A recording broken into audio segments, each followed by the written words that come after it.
Topic today, socialism. Let's debate. All right, I'm gonna bring in both our right winger and our left winger. On the right, Jorge Galicia. He is a speaker for both TFAS and the Dissident Project.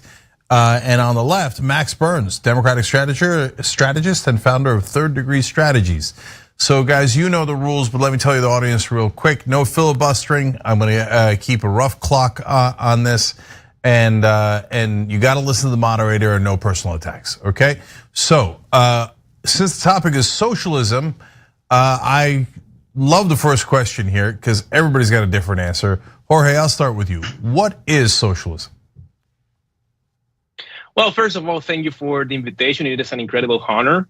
And for me, well, socialism is a system where basically the government owns the means of production with the purpose of redistributing the wealth in a more equalitarian better. That's supposed to be the mission, but of course, every time it is implemented, it fails. Okay, Max, what is socialism? That is actually a little bit closer to communism. My sense of socialism, how it's used, at least in America, is government providing services that are otherwise, some would say, better provided by the private sector. And this is something that's a mainstream in most of the world and is regarded as very strange here in the United States. So Max, to be fair to the right wing, there are varying definitions of socialism.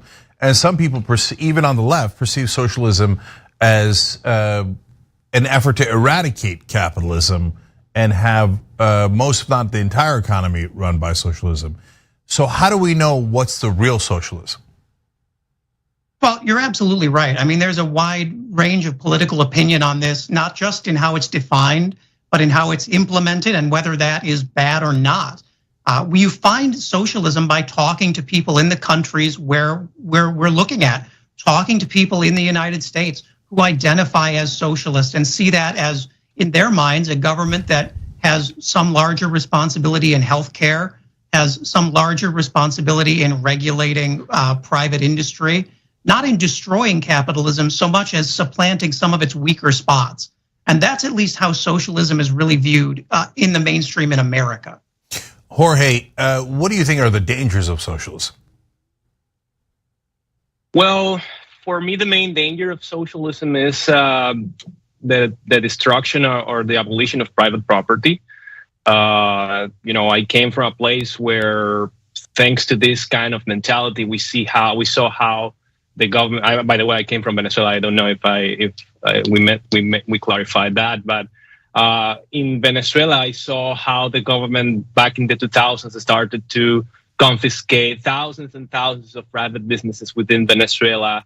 And by doing so, they basically destroyed our individual liberty, because liberty without private property is basically impossible to have. And thanks to this, well, we saw all of the collapse that that's the reason why I'm here. You know, I was an advocate for freedom in Venezuela because I basically stopped eating properly. I was not, my quality of life decreased so bad thanks to this politics that were promoted by Hugo Chavez and then by Nicolas Maduro, and all of these politics, by the way, were cheered by a lot of leftist politicians here in the United States, especially during the 2000s when they seemed to be working, right? But for me, well, the danger of socialism is that the abolition of individual liberty at the end.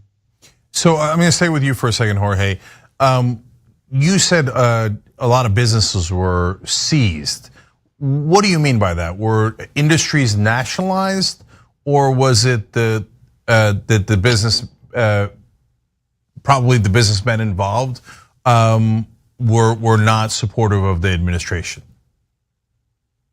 No, I would say, of course, that there were some minor sector of capitalistic of the capitalistic society that actually supported Hugo Chavez and Maduro, and maybe they didn't suffer the consequences that hard.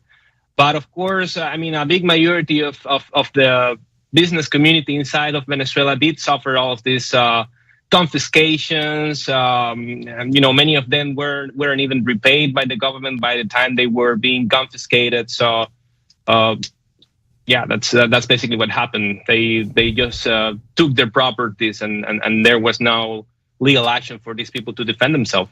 Okay, Max, Venezuela is a mess. So is that a fair point that socialism did not deliver for Venezuela? Yeah, I mean, listen, I have a great deal of respect for where Jorge's coming from. Had I grown up in Venezuela, I would likely have a very dim view of socialism as well. But in America, what we're talking about is not this kind of Venezuelan, Cuban, North Korean totalitarian socialism. It's the same kind of government's practice throughout much of Europe, including a lot of the Scandinavian countries Republicans were looking at for advice on COVID.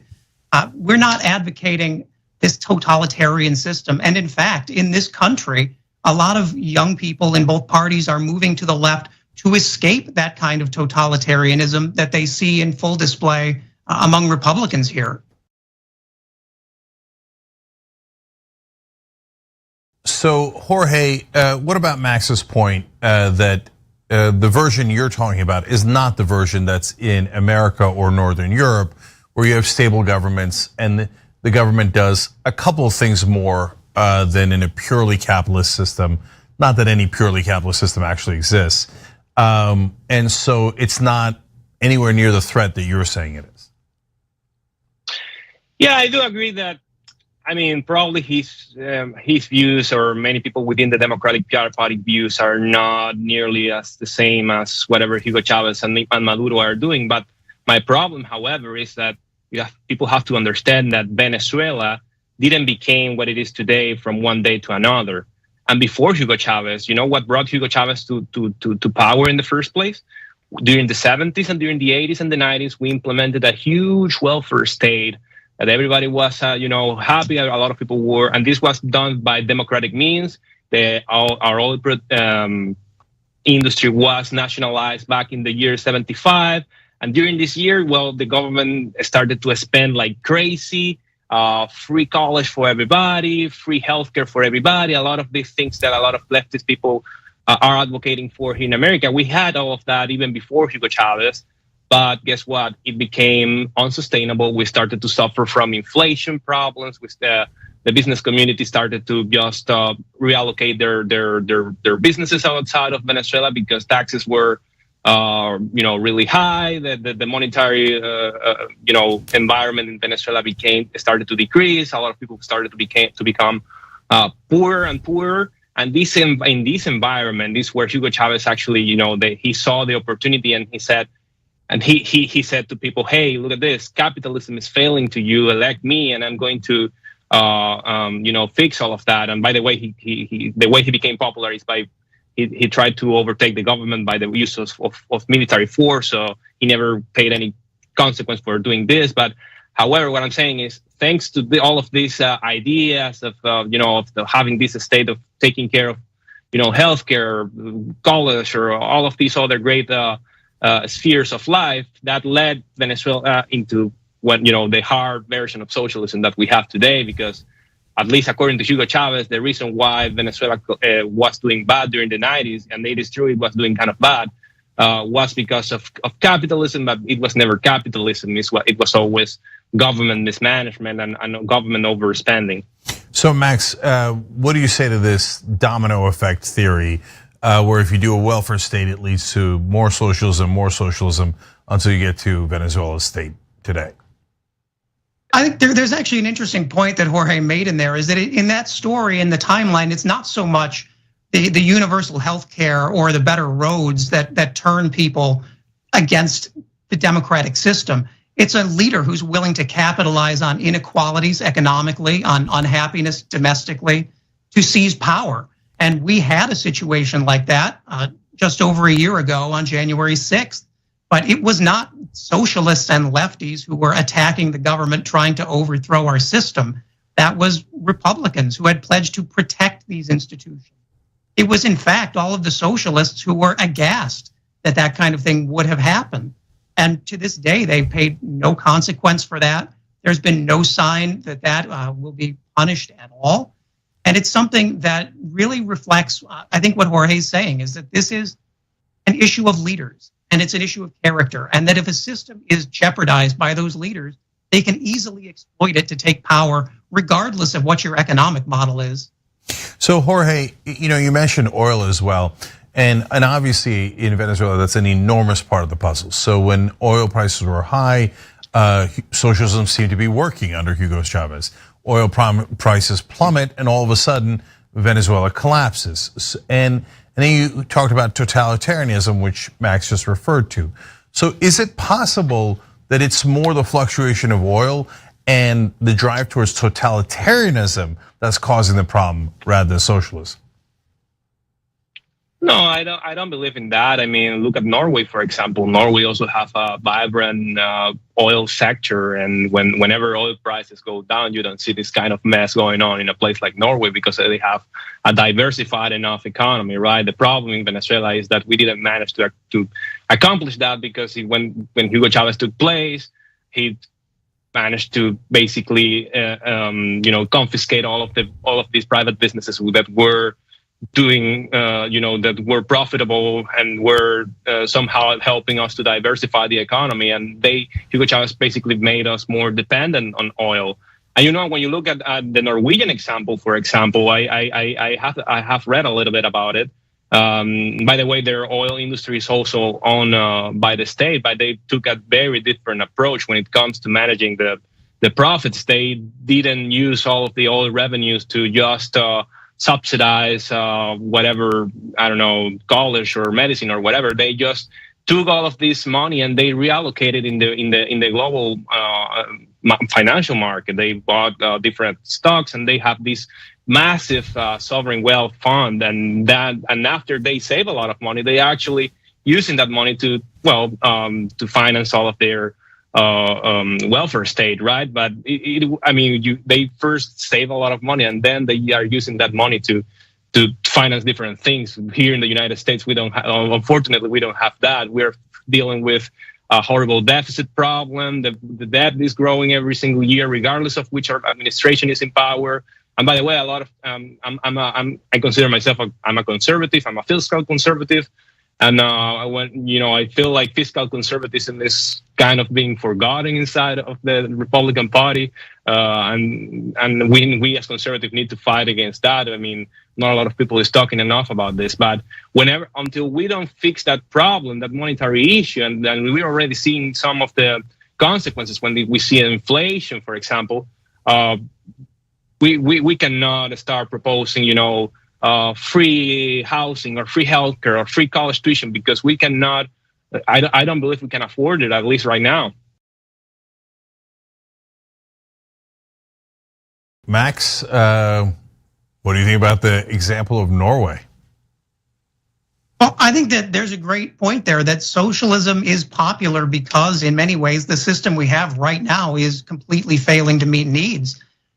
There's concern that more Americans, especially younger Americans in both parties, are starting to view socialism favorably, that they're starting to equate it more with Norway and Scandinavia and less with North Korea. And that's not socialism's fault. It's the fault of a system that is wildly unrepresentative economically, where people can't earn a living wage, where they feel that the system is rigged against them, where they see these handouts to the ultra rich and yet cannot get a COVID stimulus check to save their lives. That's what drives people to view socialism favorably. And that's a problem that capitalism needs to correct in itself. The answer is not to make it harder to access socialism. It's to either fix capitalism or start listening to some suggestions. Jorge, doesn't the Norwegian example go against some of your earlier points? Because Norway is considered socialist by almost all other countries. And now it's not the same kind of socialism that you have in Venezuela or North Korea. But that's because what's mixed in with North Korea and to a large extent in Venezuela is totalitarianism. And so, and Norway does have a very strong welfare state, as you acknowledged. So doesn't that go a little bit against what you were saying earlier? No, I don't believe it goes against. First of all, I mean, I don't believe Norway is an example of socialism. You have a vibrant capitalistic economy working on there, and their government is not running on debt to finance every single thing that they do, because they managed to actually first save a lot of money. However, I don't know if their model is actually something we could emulate here in the United States. You have to take into account things like the number of the population that they have in a small place like Norway, and you have to compare that to whatever we have here. How diverse the U.S. Is as a country compared, when you compare it, you make the contrast with a place like Norway. I mean, it is not I don't believe it is something that we can emulate one by one, right? But nevertheless, even if you actually try to do so, I don't believe whatever Norway have is socialism. And my concern is, a lot of politicians in the left, they claim, yeah, we want to be like Norway, like Finland, like whatever. But many of these countries actually have like freer economies than the one we have right now in the U.S. And when these very same people say to be advocating for, I don't know, their Norwegian style or whatever, whenever for example, they praise people like Castillo, the president of Peru, who was recently elected, they celebrated that, and he is nowhere near whatever he's proposing and he's doing in Peru is nowhere near to the Norwegian style or whatever, or they praise Fidel Castro, or they praise Hugo Chavez, or they advocate for I don't know, rent control, or I mean a lot of policies and a lot of their ideas do not really resonate to whatever they have in countries like Norway or this Finland or whatever. I think this conversation partly proves what we started with, which is that I don't think anyone really knows what socialism is. Whenever the right wing says socialism, I think they mean something completely different than when the left wing says socialism. I mean, if we can't even agree if Norway is socialist or not, that shows you part of the problem with this entire conversation. And no one's ever corrected it, right? No one's ever clarified it in mainstream press. But Max, to Jorge's substantive point, I think that part of what he's saying is, well, when you go further and further left, it always ends in disaster. So if you start with Norway, but then you start heading towards Venezuela and then Cuba and then North Korea, well, the communist governments certainly have proven to be a disaster. So he's worried about, I'll phrase it for him in a slightly different way, creeping socialism, if you will, and that leads to that bad result. What do you say to that? Yeah, and I think that would be something to be worried about if anyone on the left in America was actually proposing that kind of socialism, almost communism approach. But they simply are not. I mean, they're proposing things that even by the standard of Europe are moderate. And if it is a socialist, very slow one. And I think it's just a very difficult thing for me to take seriously that we should be afraid of the secret socialist plot when we literally have the far right, authoritarian right, banging down the doors of government buildings trying to take over the government. It seems to me that the clear and present threat of authoritarianism is right there. It's just about correctly identifying which one it is. Well, it's a tiny bit off topic, but close enough, and Max mentioned it there. So Jorge, does that concern you when you see the January 6th riots and trying to take over the building and talking about hanging the vice president? Doesn't that remind you a little bit of the totalitarianism you were trying to escape in Venezuela? Well, I mean, of course, I don't believe that socialists have like the monopoly on totalitarianism or doing bad things. I mean, I believe that either extreme is equally wrong. And don't get me wrong, I actually supported a lot of the things that Trump did during his administration, but that last thing during January 6th, I mean, that was the end for me, and I really hope he doesn't win again the nomination for 2024. But yeah, I mean, there are a lot of things that we need to worry about. And I see this tendency also inside of a lot of Republicans that they are trying to, for example, they say they have this claim that I don't know, that Nazis were socialists, for example. I mean, even their name, and when you read in their name, the word socialist is there. But when you see when you compare what they're saying, like when they don't believe in equalitarianism, they actually are saying that some men or that Jewish are inferior men than what anybody else or stuff like that. That doesn't sound really socialist to me. So I mean, we have to admit that the dangers come in different shapes and forms. Socialism is not the only danger that we're currently facing, in my opinion.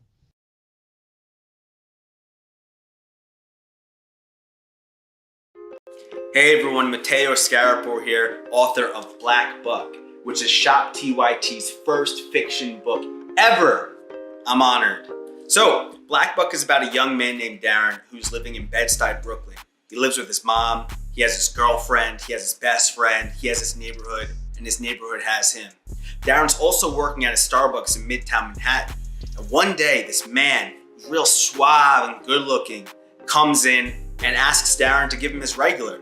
But for some reason, Darren says no. This man named Rhett Daniels, who's the CEO of a startup called Someone, located on the 36th floor of the same building, is impressed. And he invites Darren upstairs, and then he extends an offer to join his elite sales team. Darren reluctantly joins, and he soon realizes that he's not the only black salesperson there. He's the only black person in the entire company. So he goes through hell and back in order to make it to the top. And once there, he has status, money, power, but he says, you know what? I don't like being the token black guy. So he hatches a plan to help other people of color infiltrate America's tech startup sales teams, redefining what it means to be a minority in the workplace. This book definitely, if you couldn't tell, touches on many things that are relevant to this moment that we're all living in right now, but it's also connected to the many moments in history that have come before today. I hope that you read it, I hope that you enjoy it, and if you want to order a copy, go to shoptyt.com. Thank you, be well, and happy 2021.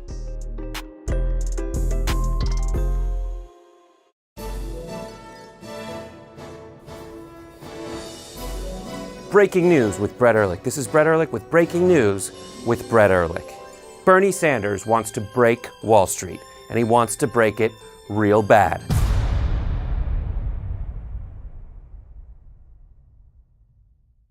What's happening? I'm Rashad Ritchie, host of Indisputable with Dr. Rashad Ritchie right here on TYT. Let me tell you what we do on Indisputable. We go beyond the headline. We make sure that you know the full context of the story. And we also highlight issues that are important to the everyday person. We're talking about criminal justice reform. We're talking about the climate. We're talking about what's happening right in your local community.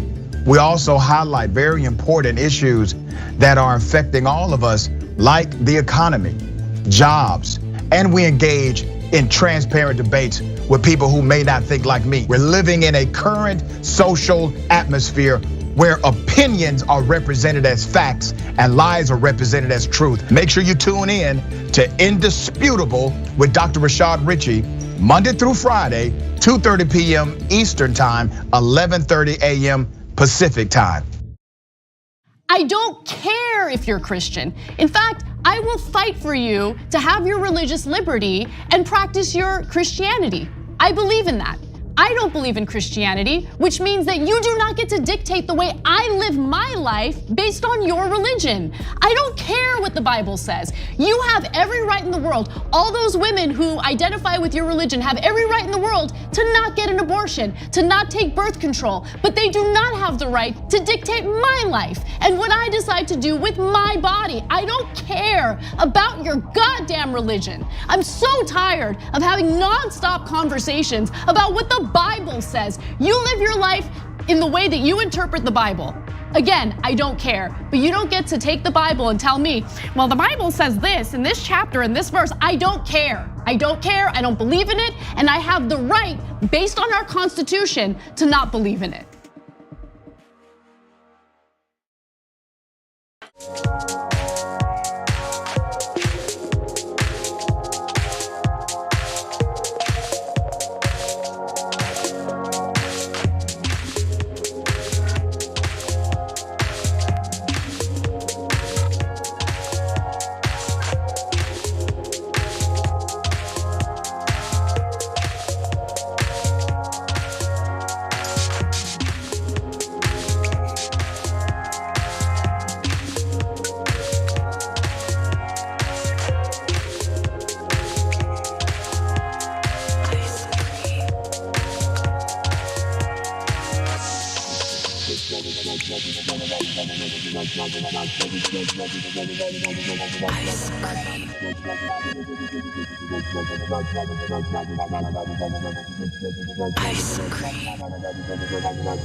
to TYT. I'm your host, Anna Kasparian, and we've got some treats for you today.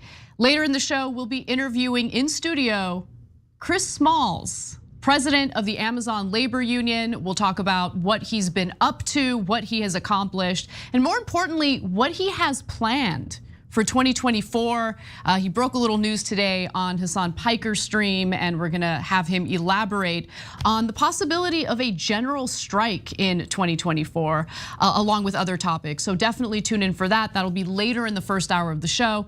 In the second hour of the program, John Iadarola will be joining me, as he usually does on Wednesdays, to talk about more news. I'd like to say we're gonna lighten things up.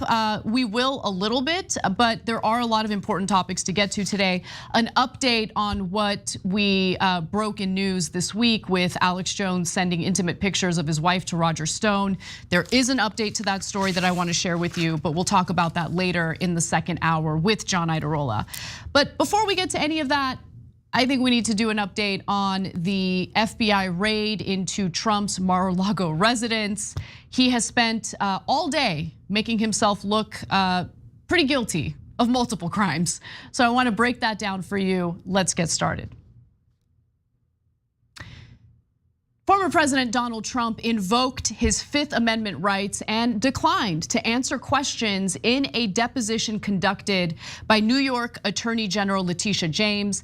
This is a civil investigation related to potential financial fraud committed by Donald Trump. And it is fascinating that he has decided against answering any questions related to financial matters, related to anything having to do with this investigation. In fact, he said, quote, "Under the advice of my counsel and for all of the above reasons, I decline to answer the questions under the rights and privileges afforded to every citizen under the United States Constitution." Now, as with every story, you have experts weighing in. One expert did weigh in and asked an important question. I think this is the right question to ask when someone like Trump, someone who is as powerful as Trump, refuses to answer questions in a deposition and invokes their Fifth Amendment rights. If you're innocent, why are you taking the Fifth Amendment? This expert asks.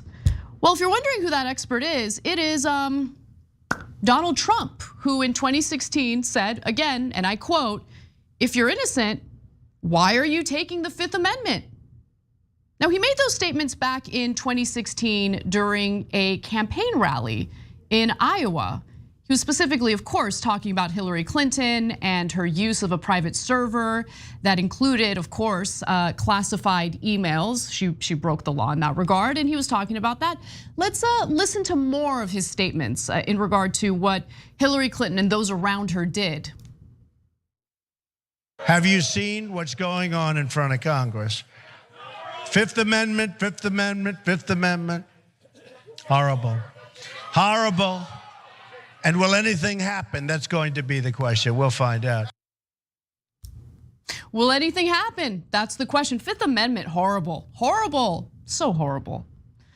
Now, I do want to get to more details of this story because Trump, of course, thinks this is nothing more than a witch hunt. He released a statement saying, quote, "Now I know the answer to," oh, by the way, after people confronted him about the fact that he went after Hillary Clinton and her allies for invoking the Fifth Amendment, he said this: "Now I know the answer to that question of why an innocent person would invoke the Fifth Amendment. When your family, your company, and all the people in your orbit have become the targets of an unfounded, politically motivated witch hunt supported by lawyers, prosecutors, and the fake news media, you have no choice. You have no choice." He also says that this is just politically motivated. And look, this is separate, by the way. I want to be clear. Trump's home in Mar-a-Lago was raided by the FBI for an entirely separate matter. It has not been a good legal week for Donald Trump. The investigation that we're talking about right now isn't even a criminal investigation. It's a civil investigation. It's a civil investigation related to potential financial fraud. There's supposed to also be a criminal investigation into this, which I would venture to say has kind of been put on the back burner by prosecutors in New York. I'll give you the details on that in just a moment. But this is, again, entirely separate. It's a civil suit that's being pursued by Letitia James. And the showdown follows Trump's failed attempt to block subpoenas for depositions from him and his children, Donald Trump Jr. and Ivanka Trump. Now, Trump Jr., who runs the Trump Organization with his brother Eric Trump, and Ivanka Trump did not assert their Fifth Amendment rights and answered the state's questions. And it's not entirely clear what they said during the depositions, but there were some associated with Trump who refused to cooperate. Their decision to break with Eric Trump and former Trump Organization Chief Financial Officer Alan Weisselberg, they both asserted their Fifth Amendment rights before more than 500 times when they were deposed back in 2020. So they decided to use the Fifth Amendment, but Ivanka Trump and Don Jr. did not. So it's unclear what they said during their depositions. I'm sure we'll find out soon. Now, Trump has been deposed before, and this is what he said about his financial dealings. So in a 2007 deposition in a defamation lawsuit, Trump once said he calculated his net worth to a degree on his feelings, and that he put the best spin on some of the assets. I think everybody exaggerates about the value of their properties, he testified, adding, who wouldn't? During the deposition, by the way, there's more. Trump was questioned over the family compound in Westchester County, New York, called Seven Springs, where its value nearly doubled in 1 year from 80 million in 2005 to 150 million in 2006. The property was valued very low, in my opinion. Then it just has gone up, Trump said. When he was asked if he had any basis for that view, other than his own opinion, he said, I don't believe so, no. So let's talk about what the issue is here, what this investigation is really about. Because for those who feel the need to turn this into a political tribe issue where you provide cover for people who are as powerful as Trump, regardless of what crimes they commit, regardless of what criminality they're engaged in, understand that the criminal justice system and its treatment of normal people doing the same thing that Trump is being accused of would be very different, okay? Prosecutors aren't gonna play any games if you're committing financial fraud. And what Trump is accused of doing here is inflating the value of his assets in order to qualify for insurance and for loans that he otherwise wouldn't qualify for, right? He allegedly inflated the value of his assets, which are then used as collateral to qualify for loans. And look, for someone who has gone bankrupt 6 different times, it's really important that a financial institution is accurately aware of what kind of assets can be used as collateral in case he, refuses to pay back his loans, which he has a history of doing. On the other hand, he was accused of deflating the value of his assets to get all sorts of tax breaks. So that would be tax fraud. Ordinary Americans would not get a pass if they get caught committing tax fraud. And how do we know that there's a possibility that he did this, that he committed financial fraud? Well, his own personal attorney testified as much under oath. Here's Michael Cohen, who is no longer Trump's personal attorney, but was for a very long time. And through this line of questioning, it became abundantly clear that, again, his own personal attorney had witnessed Trump committing financial fraud. So let's hear what Michael Cohen had to say under oath. Mr. Cohen, I want to ask you about your assertion that the president may have improperly devalued his assets to avoid paying taxes. According to an August 21st, 2016 report by the Washington Post, while the president claimed in financial disclosure forms that Trump National Golf Club in Jupiter, Florida was worth more than 50 million, he had reported otherwise to local tax authorities that the course was worth, quote, no more than 5 million. Mr. Cohen, do you know whether this specific report is accurate? It's identical to what he did at Trump National Golf Club at Briarcliff Manor. Do you know, to your knowledge, was the president interested in reducing his local real estate bills, tax bills? Yes. And how did he do that? What you do is you deflate the value of the asset, and then you put in a request to the tax department for a deduction. tax fraud. So what Michael Cohen outlined in his testimony years ago was that Trump intentionally lied about the value of his assets to avoid having to do what all of us are expected to do, what all of us partake in, because if we don't partake in it, and if we're not accurate when we're filing our taxes, we'll get audited. Ordinary Americans get audited all the time. Ordinary working Americans who don't make money off capital gains get audited all the time. The idea that the powerful shouldn't face the same consequences that ordinary people do is ridiculous. I mean, that has been the way this country has functioned for far too long. And for me, this is, while I don't agree with Donald Trump on most political issues, for me, this goes above and beyond politics. This goes above and beyond partisan quibbling and partisan issues. If we were having a conversation right now about Barack Obama committing financial fraud, I would want the same investigation to move forward. I don't care if there's a Democrat or a Republican being investigated. I am tired of dealing with this two-tier justice system where powerful people get away with everything and all of us suffer consequences, even if there's the perception of doing the same thing. We get investigated right away. We have to rack up the legal fees right away. We have to deal with the audits right away. Why is it okay for anyone to provide cover for powerful people to break the law? Honestly, it's a little pathetic. It really is. Whether you're a Democratic voter providing cover for potential insider trading committed by Democratic lawmakers, or whether you're a Republican voter who thinks Daddy Trump can do no wrong. It's pathetic. Have some self-respect, people. Please, I'm begging you. So again, this is a civil investigation. We'll see how it plays out. He refused to cooperate by answering questions during this deposition. I don't know if that's gonna bode well for him. Again, we'll see how it plays out, but this is one of several legal matters that Trump is dealing with right now. You've got the FBI raid over classified documents being taken home by Trump illegally, allegedly. You have this civil investigation into financial fraud. Prosecutors in New York say they're still pursuing a criminal investigation into potential financial fraud.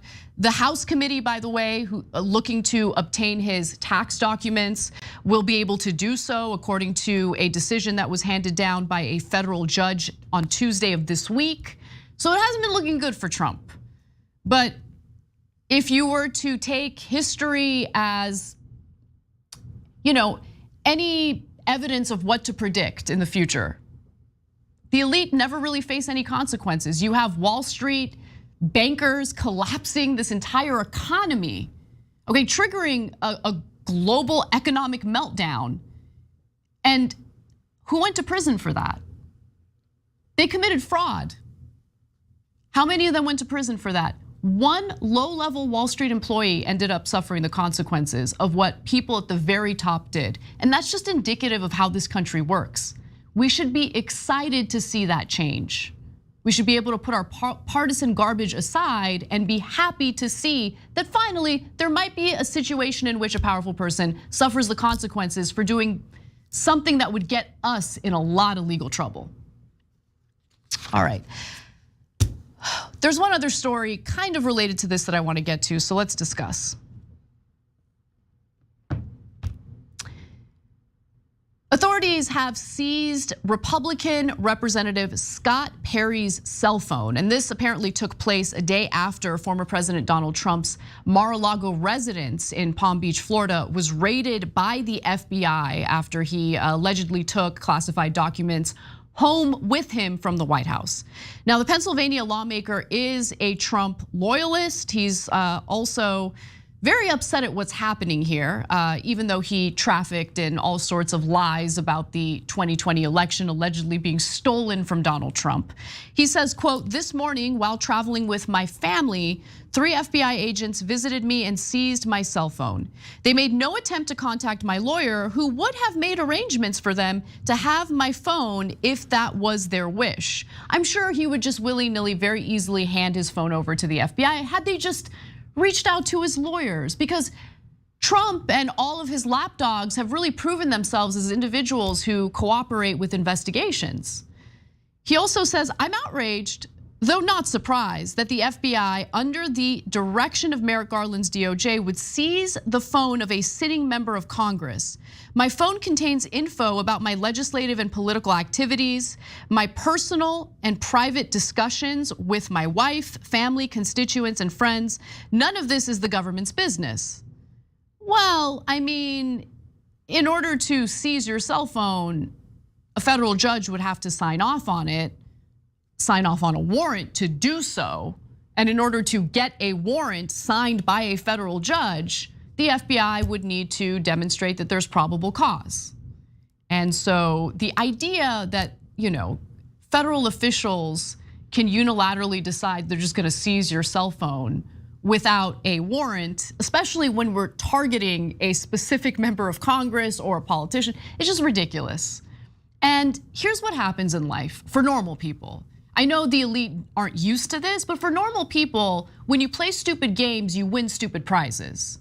And what Congressman Scott Perry loves to do is play stupid games, including repeating unfounded accusations of the election being stolen from Donald Trump when there hasn't been a shred of evidence demonstrating that's the case. More than 60 court battles about this very issue, and Trump's campaign lost nearly every single one of them. I think he won one of those cases. But it wasn't a case that would overturn the results of the election because there was no evidence of widespread voter fraud. But it doesn't matter, Perry kept playing this game. So look, they seized his phone. I don't know if this is tied for sure to the FBI raiding Mar-a-Lago. But the idea that the FBI would raid Mar-a-Lago over this National Archives issue alone seems a little weird to me. It's also weird that Trump is making all sorts of claims but refuses to make the search warrant public so we have a better understanding of what's going on here. But the fact that they seized Congressman Perry's phone can only mean that they're looking into his role in what happened on January 6th. I don't know what else they would investigate him for. So he did use this as an opportunity, by the way, to make a political statement about the Inflation Reduction Act, which is weird to say the least. He says, as with President Trump last night, the DOJ chose this unnecessary and aggressive action instead of simply contacting my attorneys. These kinds of banana republic tactics should concern every citizen, especially considering the decision before Congress this week to hire 87,000 new IRS agents to further persecute law-abiding citizens. No, the IRS has been solely auditing ordinary working Americans. And they've been allowing people at the very top, the tax dodgers at the very top, to get away with it because their taxes are far more complicated, takes far more resources to investigate and audit them. And so the idea of bolstering the IRS is not meant to demonize or go after ordinary Americans. The IRS is already doing that. It's to make sure that tax dodgers at the very top aren't getting away with what they're doing. And it's interesting that Congressman Perry is very upset about that and literally used this phone seizure story as an opportunity to make that clear to the American people. What are you afraid of? Should you be audited? Is there some funny business going on with your taxes? Seems like it. Now, Perry again is on the far right and is an original member of what's referred to as the House Freedom Caucus. These are the most right-wing, extreme Republicans in the House. And it's becoming clearer that the Trump raid was about more than these classified documents that he allegedly took home with him from the White House. So Fox News reports this: Perry has been a target of interest of the Democratic-dominated January 6th House Select Committee that is investigating the deadly 2021 attack on the Capitol by right-wing extremists and other Trump supporters. By the way, notice the citation here. This is reported by Fox News, okay? They continue to write, Perry was in communication numerous times with the Trump White House in the days and weeks ahead of the storming of the Capitol. And by the way, it's been reported that Perry was looking for a presidential pardon for some of the behavior that he was engaged in behind the scenes, apparently. Liz Cheney, for instance, talked about Perry's alleged role in attempting to get Jeffrey Clark, head of the Justice Department's Civil Division at the time, appointed as Attorney General because he may be more sympathetic to former President Donald Trump's claims of a stolen election. Representative Perry, who was also, by the way, involved in trying to get Clark appointed as Attorney General, has refused to testify here. As you will see, Representative Perry contacted the White House in the weeks after January 6th to seek a presidential pardon, Cheney said. Play stupid games, win stupid prizes. We got to take a break. When we come back, Chris Smalls, the president of the Amazon Labor Union, will be joining us. Really looking forward to that conversation. Don't miss it. We'll be back in a few.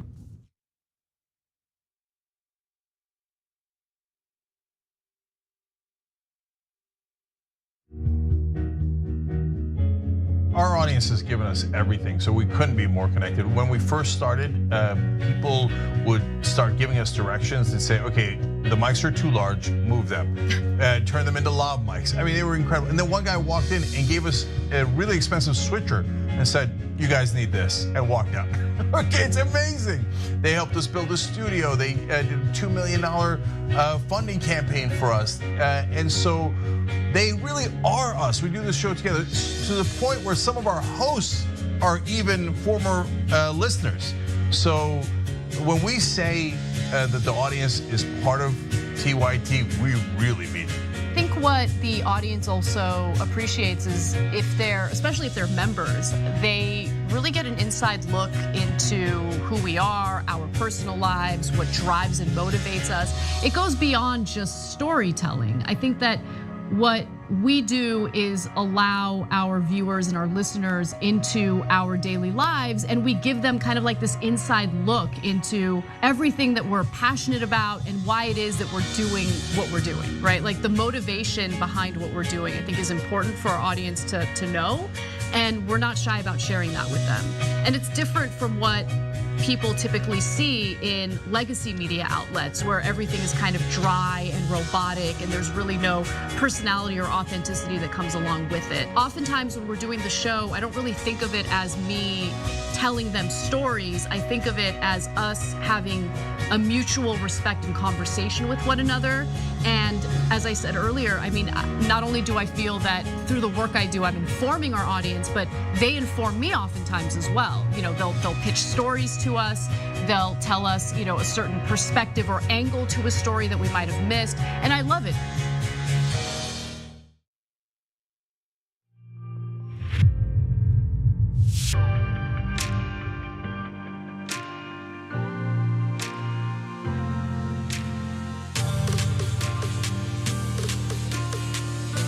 I don't care that you're a Christian. I don't care what the Bible says. I feel like it's a clown show, like sitting here trying to decipher what your little mythical book has to say about these very real political issues. I don't care if you're Christian. In fact, I will fight for you to have your religious liberty and practice your Christianity. I don't believe in Christianity, which means that you do not get to dictate the way I live my life based on your religion. I don't care what the Bible says. You have every right in the world. All those women who identify with your religion have every right in the world to not get an abortion, to not take birth control, but they do not have the right to dictate my life and what I decide to do with my body. I don't care about your goddamn religion. I'm so tired of having nonstop conversations about what the Bible says. You live your life in the way that you interpret the Bible. Again, I don't care, but you don't get to take the Bible and tell me, well, the Bible says this in this chapter in this verse. I don't care. I don't care. I don't believe in it, and I have the right, based on our Constitution, to not believe in it.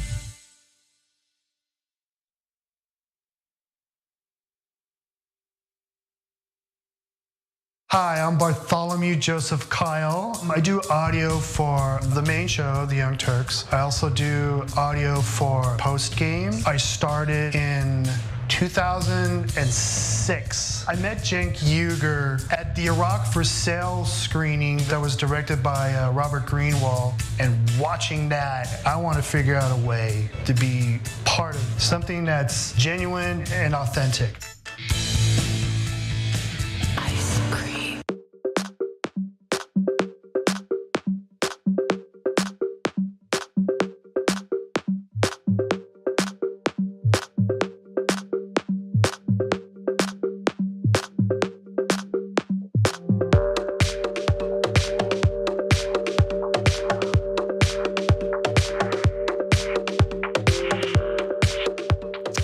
Welcome back to TYT. It is an honor and an absolute pleasure to have Chris Smalls with us now for an interview. Chris Smalls is the president of the Amazon Labor Union, and he not only represents workers who are fighting for better working conditions, better pay.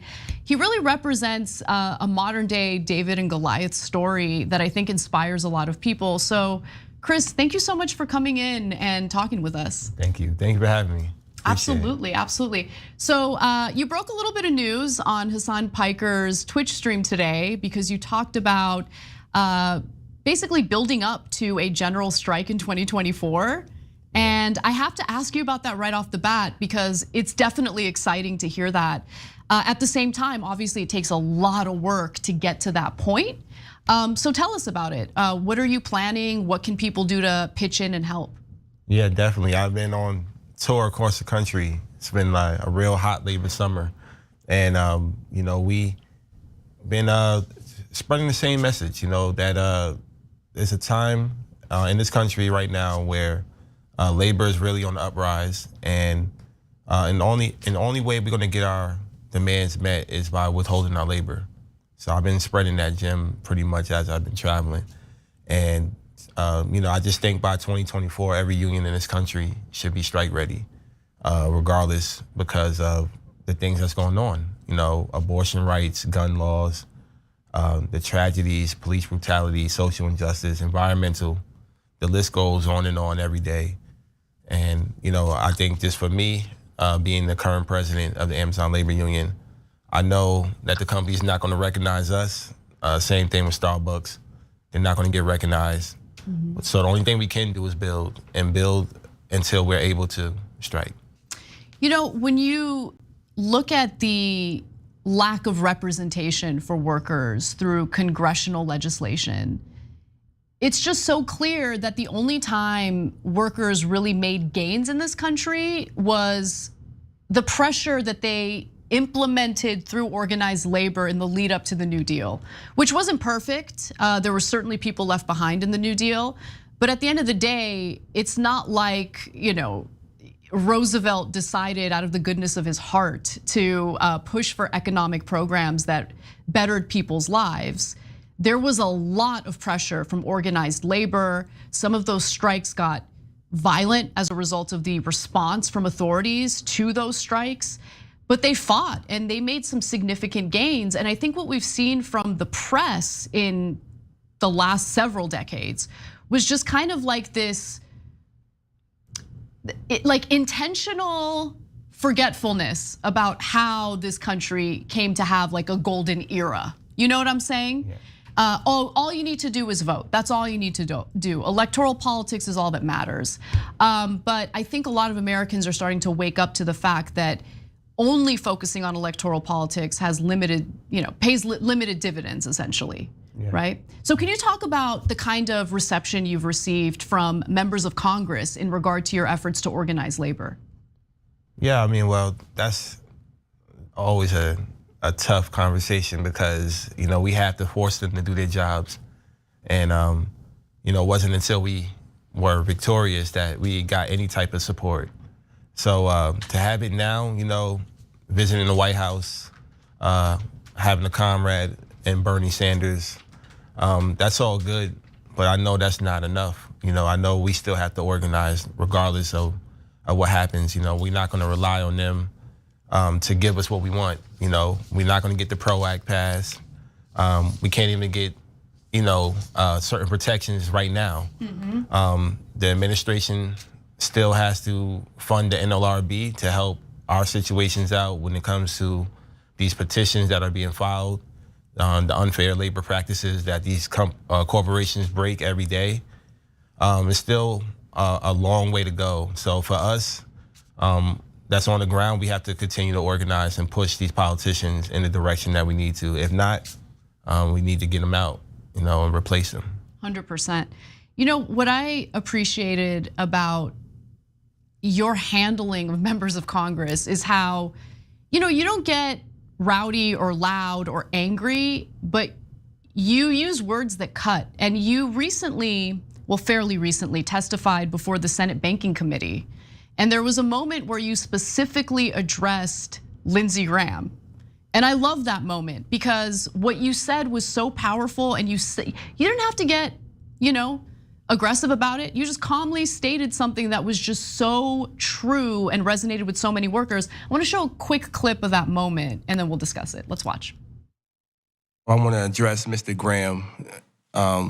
First off, it sounded like you was talking about more of the companies and the businesses in your speech, but you forgot that the people are the ones who make these companies operate.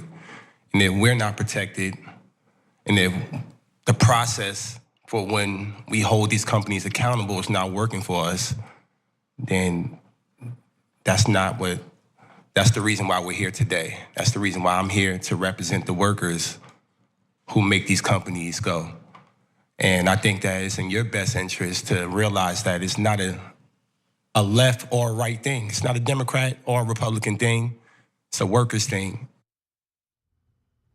God, I love that moment, especially with Senator Graham kind of like looking down and shit. He was embarrassed, because you're calling him out on something that I think most people in this country, whether they identify as Democrats or Republicans, can understand and feel because they're dealing with these working conditions and low pay themselves, right? So to call them out specifically on their BS and their lack of representation for the ordinary working man, I think is incredible. And I just hearing Lindsey Graham's name, I get I can feel my heart rate go up. I get the anger start to build inside me, But you handled it so well. I definitely went off script. I had to hold it in. Yeah. It's definitely a fact. They're playing politics with our lives, and this is not about that. This is life or death situation that we're in, and they forgot that I'm not a politician. They didn't do a thorough background check. I was protesting outside the White House, all last year, and I had to remind them that you have workers in the room today, so the disrespect ain't gonna go but so far. There was this attempt to paint you as someone who is not well equipped to succeed the way that you did. There was that leaked memo from Amazon that clearly Jeff Bezos had to have signed off on that, indicating that it's a good thing that you're the face of this organizing effort because you're not, I don't remember the exact wording, but I believe they said that you're not articulate. Yeah. And it turns out that you showed them you're not only plenty articulate, but you know how to get people together and organize and actually succeed in unionizing literally the top employer in the country, Amazon, one of the most powerful corporations in this country. And so, what I'm curious about is what kind of intimidation tactics did you yourself experience from Amazon once they realized, oh no, he's actually a threat here? Yeah, they didn't waste any time. Within our second week of our campaign, they already had a team of union busters flown in. We seen them walking around the building. They're being paid $10,000 a day. Some of them. They started to put the workers in captive audiences. That started months ago. I think we found out after the court hearing was over that they put them in over 3,300 captive audiences. So we had to overcome that. They built a barbed wire fence. They called the fire department on us several times. They called the NYPD on us. I was arrested myself. other members were arrested that were actual Amazon workers, causing intimidation, trying to create fear and doubt. We dealt with that. And just the demonizing of my character, trying to smear me, trying to smear other leaders. They use that as well, so it's really amazing that when I think about it, the odds that we had to defeat, on top of the $4.3 million. Right. And wasn't there some ridiculous campaign to try to smear you as someone who's gonna like pocket the dues that the union would pay to like buy yourself fancy cars? I mean, just gross, gross smears, insane. They'd come after you if you were delivering food to Amazon workers and things like that. Now going back to a little of what you said in your testimony before that Senate committee, you said specifically this isn't a Democrat or Republican thing, and I think workers feel that. But it's difficult in this political era to get people to work together when your political tribe is usually front and center in your identity, right? So how do you get workers to organize knowing that there might be some disagreements among them on issues not related to their working environment, just issues related to other political policies? Well, we try to steer clear of that, The reason why we're an independent union is because we don't want to get tied to politics, because we're representing 8,300 members that we know are going to have different political views. So we always keep the conversation based on work-related issues to build off of that commonality. Everybody has some grievances that they want to change within their workplace. So we try to build conversations off of that, and not excluding whether you're a Trump supporter or whether you're Biden or whoever. We just want to make sure that we're taking care of one another when it comes to just basic, human rights and having a better quality of life. And I just think that as union leaders in this country, that we have a responsibility as well to get involved in other demonstrations in other industries as well. We have to make sure that we're speaking up when it comes to women's rights, speak up when it comes to environmental, social injustice, because labor is the most powerful asset that we have as the working class. That's the only way we can come together is by withholding our labor on things that we all want to fight for. What I love about what you're doing is it just makes it so clear that there is no profit without the worker. For so long, especially with the help of the corporate press, the thought process is, no, it's the incredible geniuses at the top. It's the board members and it's the executives who are the ones that matter, and the workers are just kind of on the back burner. No one's really thinking about them. But really, when it comes to the day-to-day, when it comes to generating that revenue, it's the people who are being mistreated by the executives and the board members. And I think it's what we're seeing with this momentum with labor is this realization among ordinary Americans in general that like, oh yeah, that's right. We're looking at these incredibly successful companies, many of which don't even pay a dime in federal taxes. And the profits that they're making don't just come out of nowhere. It comes from those Amazon delivery drivers who are doing those brutal delivery routes with no breaks, and they have to defecate in plastic bags, Which reminds me, you didn't quit Amazon. You were forced out. You were fired in 2020 after you made a simple request, which is, hey, we're in the middle of a pandemic. We don't feel safe. We need PPE. We need safety. We need security. We don't want to get sick. And then when your calls for PPE went unanswered, you organized a walkout, and then you got fired for that. Yeah. And talk about what the working conditions were like, because you have admitted, out of all those jobs that you've worked, Amazon was competitive with wages, right? But the way that they treat their workers seems pretty gross. Yeah. No, yeah, we had, if you had the gym membership, I told you to quit because you're doing 10 to 12 hours of calisthenics. Jesus. The buildings are massive. For example, JFK, 1 million square feet, 14 NFL football fields. You walk laps, 30 to 60 miles sometimes, the state of Rhode Island. Jesus. And a 10-hour shift. And there's the injuries, of course. They hire anywhere between 18 to senior citizens, and they try to get the senior citizens to work as fast as somebody who's in their young 20s or 18. That never is going to pan out the right way. So I used to see people get injured all the time, not last very long. And there's also been reports just a few days ago in Albany, heat exhaustion. This case is in New Jersey. A worker just died on Prime Day. These things are real stories, real lives, and that's the reason why we had to take action. Let's get back to the general strike, because again, that is, if anyone else was pushing for that to happen in 2024, I might roll my eyes, but you've proven yourself to be so effective at organizing workers, and I wouldn't doubt you for a second. Okay, so but talk to me about what the strategy is, and we have a super active audience. If there's any way they can help, I'm sure they'd want to. So what's the strategy? What's the plan? Well, yeah, sometimes we have to hold unions accountable too. I'm only one aspect of the labor movement, but to be a movement, we all have to move together.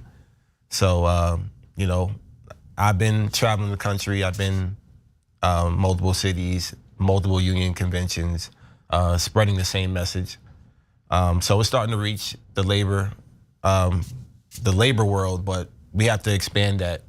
So now just having that conversation, starting at home, your own family members, little things, canceling their Prime, showing up for Starbucks workers, ordering their drinks union strong, showing up for the Strippers United, who's been on strike right here in California, showing up for Starbucks workers that are striking all over the country, donating to our funds. Those are the little things that we can start to get workers prepared to withhold their labor. And we're asking unions that have strike funds to make sure that those strike funds are being used, not just collected, So we have to prepare ourselves little by little, but over time, I think we'll be able to get to a point where we can be on the same accord. Yeah, I'm glad that you brought up those strike funds, because there was a report published this week that was pretty damning of some unions and how, they'll collect the dues and they've got the money, but it doesn't seem like they're using it to their advantage. I'm gonna read a few graphics here about this report. So in 2020, for instance, organized labor had $35.8 billion in assets and $6.8 billion in liabilities, leaving approximately $291 billion in net assets minus liabilities, of course. Over a third of labor's assets are highly liquid, with $13.5 billion held in cash or treasury securities, and the remainder in investments and fixed assets like real estate. But at the same time, since 2010, union density has declined from almost 12% to just over 10%. And there are more than 700,000 fewer union members as an absolute number. And according to the Census Bureau, organized labor employs 23,440 fewer employees in 2020 compared to 2010, a 19% decline in the workforce. So the point here is they've got a lot of money. They've got the ability to do more organizing. They have the resources to fight for more unionization in various stores and warehouses across the country. Doesn't seem like they're using it. And so I think you're right when you mention, hey, it's time to use your strike funds, time to provide the protection the workers need if we do follow through with a general strike. What kind of pressure can be applied to union leaders to make that happen? That's up to myself and other up and coming union leaders in the movement. We have to either hold our comrades accountable as well, and we have to make sure that leadership is on board. That the fact that this is the new school style of organizing. We're not afraid. We're not hiding in secrecy. We're outspoken. We're out front. We're at the doorsteps of these billionaires, and we want to be. We want to have that camaraderie. We want to have our people and our co-workers behind us and militancy, and we want to make sure that they're secured. And if they can provide the resources, there's no need to withhold that. We're ready to go. And I think that just a lot of leadership that's just once again playing the political way They have to wait for certain things. They have to wait for this politician, or they're endorsing this candidate. And we can't get caught up in that. We don't have that time to wait. Every day that we're not doing something, the other side is winning. And that's the point that I'm trying to make with calling for a general strike. I love it. Where can our viewers donate if they want to support your efforts? On our website at AmazonLaborUnion.org, Twitter as well at Amazon Labor. Follow us on Facebook, TikTok, Instagram at Amazon Labor Union. Chris, it was a pleasure speaking with you. Hope you enjoy your time in LA, and I hope you come back on the show. Really appreciate what you're doing. Thank you for having me. All right, everyone, we're gonna take a brief break. When we come back, we've got more news for you, including trash landlords that are doing away with rent-controlled tenants in New York. We've got that and more. Stick around, we'll be right back.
All right, we've got limited time, but I want to read as many comments as I can, starting with our TYT members.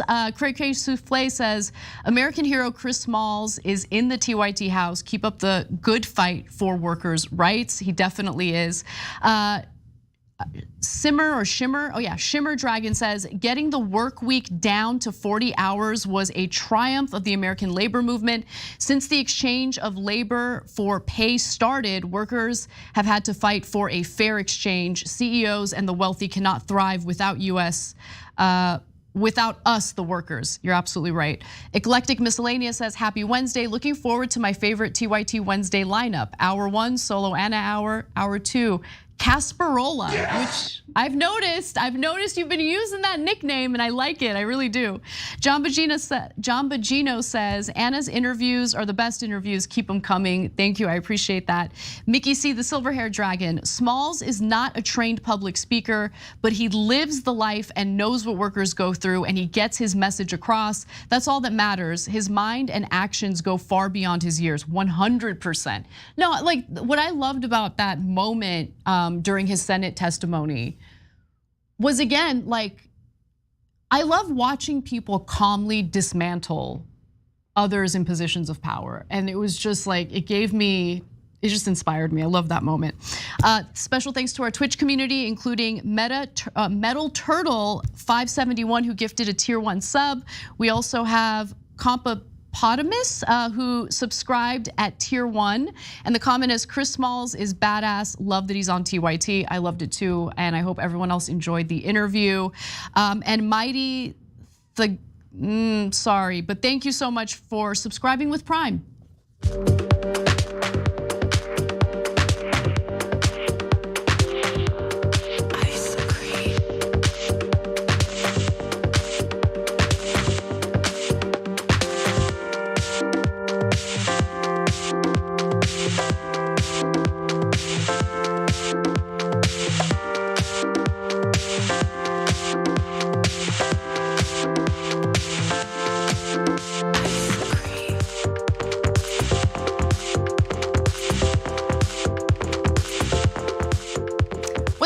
Welcome back to the show. I hope you all enjoyed the interview. Based on the comments I'm getting, a lot of you did enjoy it. A lot of you saying that Chris Smalls is your hero. Bald guy with a beard, by the way, who just subscribed to our Twitch channel, mentioned that Chris Smalls is a hero of theirs. Here, they've subscribed for 7 months, by the way. Chris Smalls is my hero. When I was a teacher in New Mexico, I had to deal with the NEA barely representing me. They endorsed Hillary in the primary to boot. We now need to stand up to our unions as well as our bosses. He's a powerhouse of people power. Yeah, exactly. I mean, look, there are unions that unfortunately endorse all sorts of terrible corporate Democrats who cast votes against labor, and that infuriates me. But it is really up to the workers to keep their union leadership honest and, basically representing their best interests. So love to see it, and we'll give you guys updates on what Chris Smalls is planning with this general strike. I'm super curious and inspired by that. Anyway, let's move on. We've got other news to get to, including what is transpiring, not just in New York, but across the country with these mega landlords evicting people from rent-controlled units. Rent-controlled apartment buildings are getting gobbled up by mega landlords who then proceed to force these tenants out of their homes. Now, the latest story comes from New York City, and the state's attorney general, Letitia James, not too pleased with one mega corporate landlord that has been breaking all sorts of laws to maximize their profit, because that's what they do. Now in Brooklyn, a company called Inc. Property Group bought dozens of rent-stabilized buildings in low-income communities of color with the intention of illegally deregulating affordable housing for profit, the Attorney General's office noted. Through a variety of illegal activities, Inc. forced out rent-stabilized tenants so their units could be offered at market rate. So rent control laws do vary state to state. It sounds like New York has similar laws to what we have here in California, and in particular in LA. So for instance, buildings that are of a certain age, so if it was built in somewhere in the 1970s, for instance, it is a rent-controlled building, meaning that the landlord cannot increase the rent on the tenants more than a certain percentage, and the percentage is low. So when there is a rent increase, it's not going to force people out of their homes. It's a small increase that usually keeps up with inflation related to the utilities and upkeep that the landlord has to pay, right? And so what tends to happen is landlords start to make the living conditions in that building so unbearable that people end up leaving because they can't take it anymore. And then once someone leaves, you're able to then rent out that unit to a new tenant at market value. And as we know, rent has really skyrocketed all across the country, and market value is not affordable for a lot of people. So after Inc. bought a building, it would start to offer tenants buyouts. We'll give you a little money if you leave, basically. If the tenant refused, they wouldn't let up. They even paid a commission of between $2,500 to $5,000 to employees who secured tenant buyouts. Now, here is one of the tenants who was actually targeted by Inc. Properties. She spoke out about this practice during a press conference, and I think what she had to say here is telling. Let's watch. They continue to harass us. Notices, eviction notices. In recent years, maybe the last 2 years, they've been giving us, trying to buy us out. We are still there. They will not repair. And if they do, it's a Band-Aid. They will put a Band-Aid on whatever breaks, because we are very outspoken, and that's why they come and repair. We get an exterminator, and maybe every so often. Their main goal is to get us out, knock the building down, and rebuild. And affordable housing does not exist, because if you cannot afford to pay $4,000, that is not affordable housing. That was Gladys, and she's right about that. $4,000 a month for an apartment is not affordable. Not affordable to the vast majority of working Americans in this country. And she mentioned there specifically the conditions that they were dealing with. And the conditions were intentional to basically push these tenants out if they refused to take the buyouts. So let's talk a little bit about what this investigation found in regard to the living conditions. To deal with people who wouldn't move out, the landlords would let the buildings devolve into a state of disrepair, according to court records. In 2019, residents told the Brooklyn Eagle that they'd found mold and rats in some of the empty apartments owned by Inc. And if you think that's bad, it's about to get worse. The number of housing maintenance code violations across the Inc. property group portfolio was and is exceedingly high, court documents said. In fact, Inc. averaged 26 violations per building during the time the AG, Attorney General, investigated them. This included 115 Class C violations, or immediately hazardous violations, for conditions such as defective window guards, lead-based paint, and locked cellar doors blocking access to buildings' heating systems. No, I mean, like, it was intentional. They wanted to drive tenants out, make it so unbearable to live there. And so then, once they drive the tenant out, what can they do? They just do light renovations, because that's what the New York rent control laws require them to do. And once they're done doing the light renovations, they can go ahead and charge a new tenant a much higher rent. And they make a lot more money. Let's give you a specific example. The landlords bought a 6-unit building in Brooklyn that was fully rent stabilized. The legal regulated rents for those apartments ranged from $911.75 to $1,099 per month, according to court documents. The landlords bought out 5 of the 6 tenants, renovated the apartments, then brought in new tenants and charged them double, okay? $2,200. So you can understand the motivations here, the incentive to do what this particular corporate landlord did. And look, I know that there's a tendency to treat all landlords as if they're all the same, right? But there is a difference between a small, like a mom and pop landlord, right? And a corporate landlord. And what we're seeing all across the country right now, and certainly in places like Los Angeles and New York, is these smaller landlords are getting gobbled up by major corporate landlords who are far worse. It's not a person who owns the building who's more responsive and actually takes pride in the building. It's a corporation. It's a faceless person. It's a faceless corporation that doesn't care about you and just wants to maximize profits.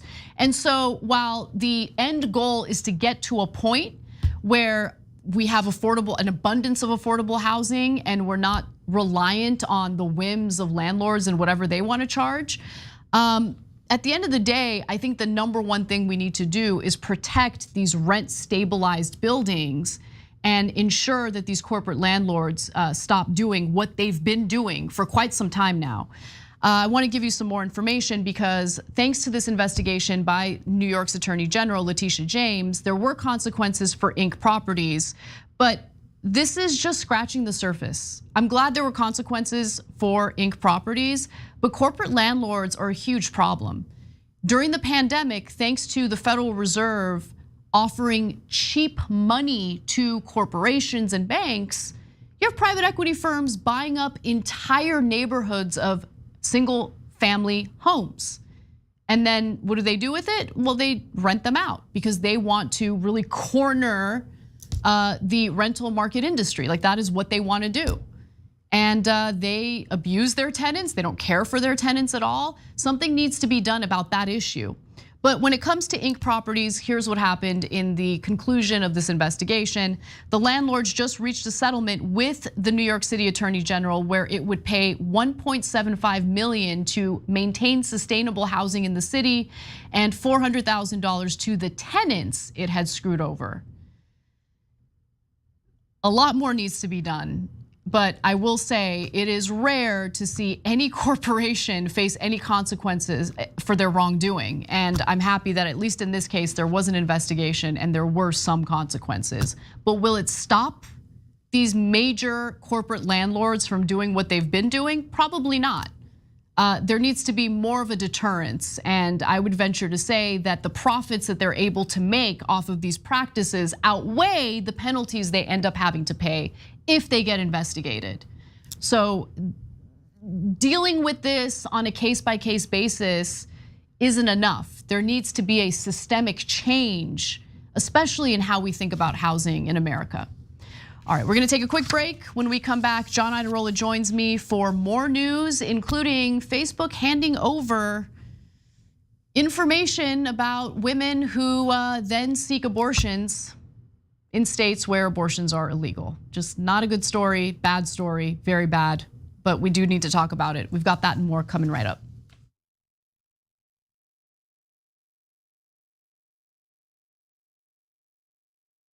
I'm old enough that I remember when Captain Crunch put the berries in it. Yay, crunch berries! And I was like, ooh, the fake berries. Remember? We're gonna try that. We did a story back in the day about how a woman sued, I don't know, General Mills. She'd been eating it for 4 years, believing that it was actual berries. Yeah. She's like, these aren't real berries at all. I'm like, I got news for you. Captain Crunch isn't really a captain or a person.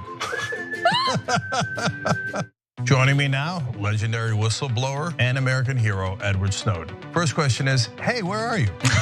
I'm in my apartment in Moscow. All of a sudden, in the studio, Jim Gaffigan, everybody. Mental illness is, completely undiagnosed in our society. It's not about a particular administration.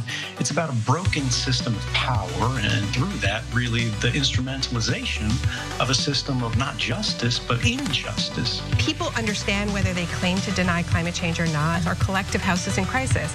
We're also dealing with the legacy of 40 years of economic policies that have made people's lives more precarious. Sometimes you gotta force people into their humanity. Sometimes you have to shake people into empathy. Senator Elizabeth Warren joins us in the studio. Healthcare is a basic human right, and we are fighting for basic human rights. In order to actually achieve that vision of everyone having access to the same resources and getting to determine the outcome of their life, we have a lot of work to do, and it needs to start right now. Here's something you may not know. When you deposit your money in a big bank, it doesn't just sit, safe and secure, in a vault. Instead, your money could end up building oil pipelines, mining for coal, or drilling in the Arctic. So if you're concerned about the planet, give your money something good to do.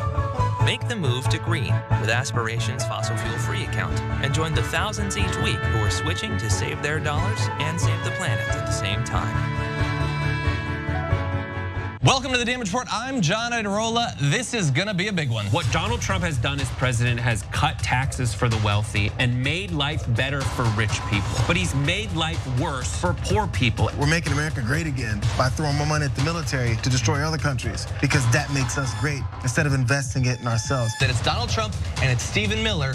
The choosing is based on wanting to create cruel and inhumane conditions to scare other people away from ever coming to the United States. The opportunity to make money off of tragedy is the American way. There is only one place to put garbage people: in the trash. We've never had so much access to so much information with so little idea of what the hell is going on. What does enforcing our borders have to do with traumatizing children? Absolutely nothing. I think a sane person could say the current situation we have right now is radical. But what we're doing is literally making the world more like hell. That's a warning sign.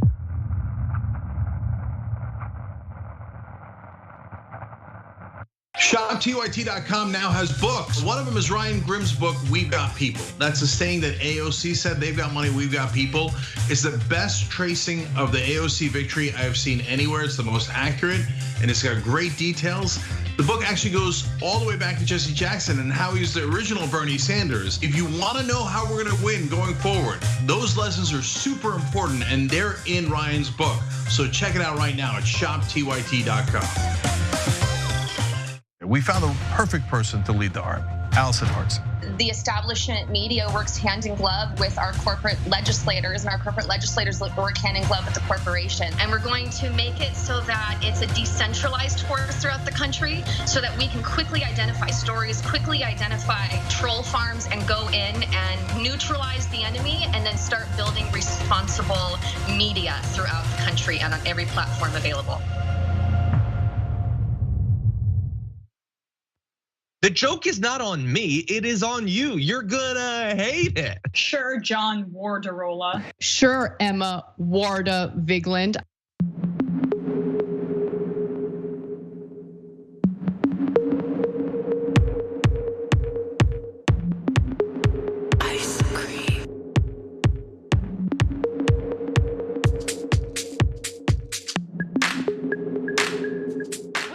Welcome back to TYT. Anna Kasparian and John Idarola with you, or as Emma Vigeland likes to say, John Warderola, which 10 years ago.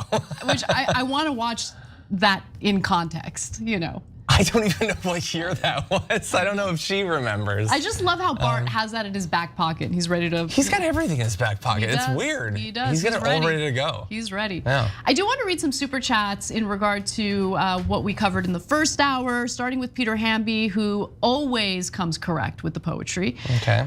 The first one is blind hypocrisy, pleading his fifth to protect his fake innocence. That is a reference to the Trump story we did. It is beautiful. Yeah. Fake emeralds found, his garden of fantasy dug from World of Oz. And that's about Donald Trump. Love it.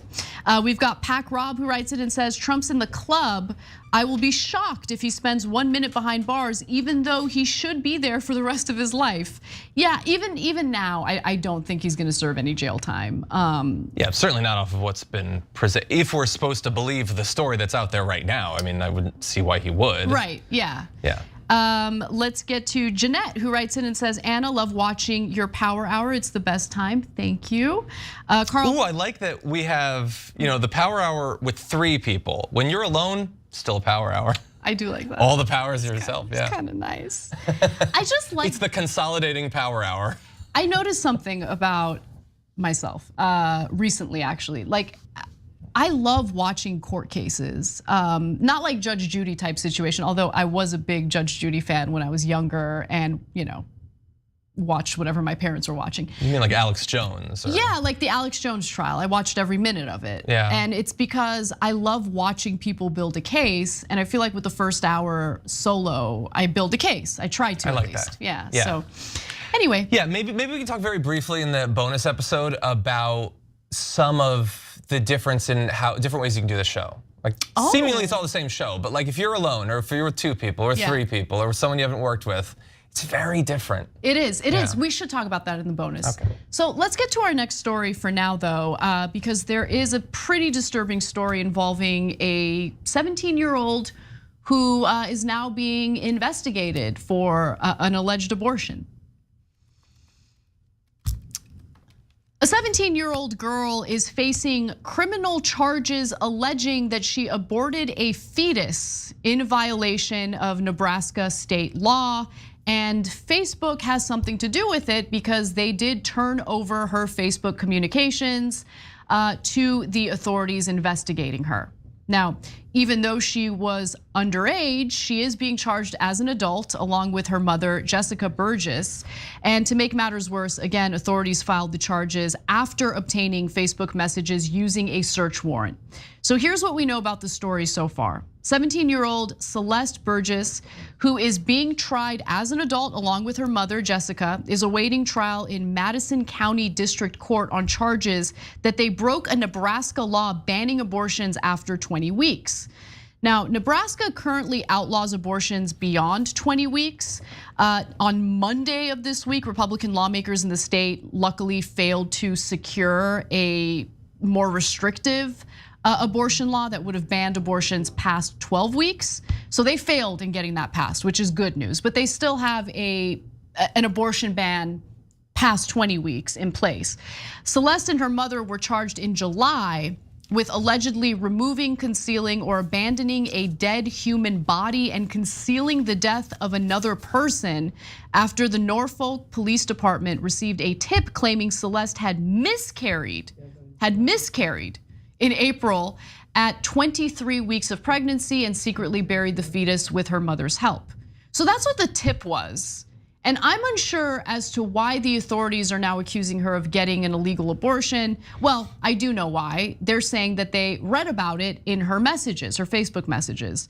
Now, keep in mind that it's the authorities saying this and we should take what they say with a grain of salt. But while Celeste told police that she had suffered a miscarriage, they continue to investigate, serving Facebook with a search warrant to access Celeste and Jessica's Facebook accounts. They subsequently found messages between the mother and daughter allegedly detailing how Celeste had undergone a self-managed abortion with Jessica's help. That Celeste had undergone that abortion. Look, we need to wait and see what the details of this investigation, what kind of evidence is actually shown in this case. I don't know what's going on. I'm overall against aborting a healthy pregnancy at 23 weeks, assuming that the mother's healthy, the fetus is healthy, yada yada, you get the point. But we don't know what the situation was. We don't know if she did miscarry or if she didn't miscarry, so let's just hold judgment on that. But it is scary to know that, these right-wing zealots are absolutely looking to investigate women who have abortions. They keep pretending no, but we're not looking to punish the women, just the doctors or those who aid the women and girls in getting an abortion. No, they're gonna investigate and criminalize women, 100%. No. There is one reason and one reason only where they're even bothering to blow smoke up our dress about the not punishing them. It's because they know that would be wildly unpopular. And I get why they would be nervous about that. Their position already on abortion is wildly unpopular. And so they don't want to add unpopular to unpopular. But they totally want to do it. The core of this entire thing is their animus towards women or people who can get pregnant. They hate them, they fear them, they lust after them, they want to control them. That's all it is. The idea that, no, it's really just about our love for life and birth and new babies. That's all we want. We don't want to control a woman's body or choice. No, they desperately want to do it already. There are state level Republicans screaming it from the rooftops, trying to get it into law in their states. And the anti-abortion movement, you think they're going to be pacified by their success in getting Roe v. Wade destroyed? No, they want a federal law, a full ban. Maybe they'll say six weeks for now, and they'll get it down to 0 as much as they can, and then they'll jack up the penalties as much as possible. In the meanwhile, you have cases like this where, look, as you know, there's a lot that we don't know about this. I would argue that everybody has a different threshold for when they start to get uncomfortable about it or whatever. But that to me is an emotional thing, not a thing of people's rights. And I would argue that if you have, again, I don't know the girl, don't know the mom. If this is the lengths they'll go to end the pregnancy, maybe it's a pregnancy that should be ended. Maybe that isn't the environment for a child to be born into. Yeah, again, I don't know the details and I don't know what she was going through. I don't know what the situation was. We don't even know at this point whether it was a stillbirth or not, right? Sure. I will say that late-term abortions are very rare. The vast majority of abortions, over 90% of abortions, are done in the first trimester. It's so rare that it's a waste of time to even talk about it. It's just right-wing propaganda. 100%. But we should also discuss the privacy component of this and how our own actions and communications on social media can be used against us by right-wingers looking to criminalize and prosecute people for making decisions about their own lives and their own bodies. So Facebook released a statement after this story was published. because they want to protect themselves and they don't want users to feel uncomfortable using the platform, knowing that their communications could be used against them through prosecutors coming after them for whatever reason. And so Andy Stone, who's a spokesperson for Meta, said this: "Nothing in the valid warrants we received from local law enforcement in early June prior to the Supreme Court decision mentioned abortion. The warrants concerned charges related to a criminal investigation, and court documents indicate that police at the time were investigating the case of a stillborn baby who was burned and buried, not a decision to have an abortion." So, and look, if a judge signs off on a warrant and the authorities show up with a warrant and they say, "We've got this warrant, we need to see the communications," I'm not really sure how much Facebook can, or any platform can, resist that. The best thing you can do to protect yourself is don't communicate about anything that's sensitive on social media. It can and will be used against you, clearly. Yeah, that is definitely true. Although, on top of everything else, I mean, putting that on people, like, that might be necessary or pragmatic. It also sucks at the same time. When the judge shows up, it's possible that they couldn't fight against that. I would also argue it's one of the largest corporations in the history of the world with a great deal of political influence. If it did decide to fight it, and if it decided to make a national story out of how it was protecting your private data, they could do that. That might be to their benefit in the long run, but they chose not to do that. They could also preemptively make it impossible. Look, I'm not a tech guru or whatever, but they could make it so that it's all encrypted and they have no personal access to that data to then hand over. If they wanted to, there are apps like that. Facebook doesn't have the resources. The profits, John. I mean, if they didn't have access to that personal data, then the top way that Meta makes its money, which is selling your data to third parties, wouldn't be possible. Yeah. It wouldn't be possible. And even that statement they put out, like, go F yourself, you sociopathic cyborg, Mark Zuckerberg.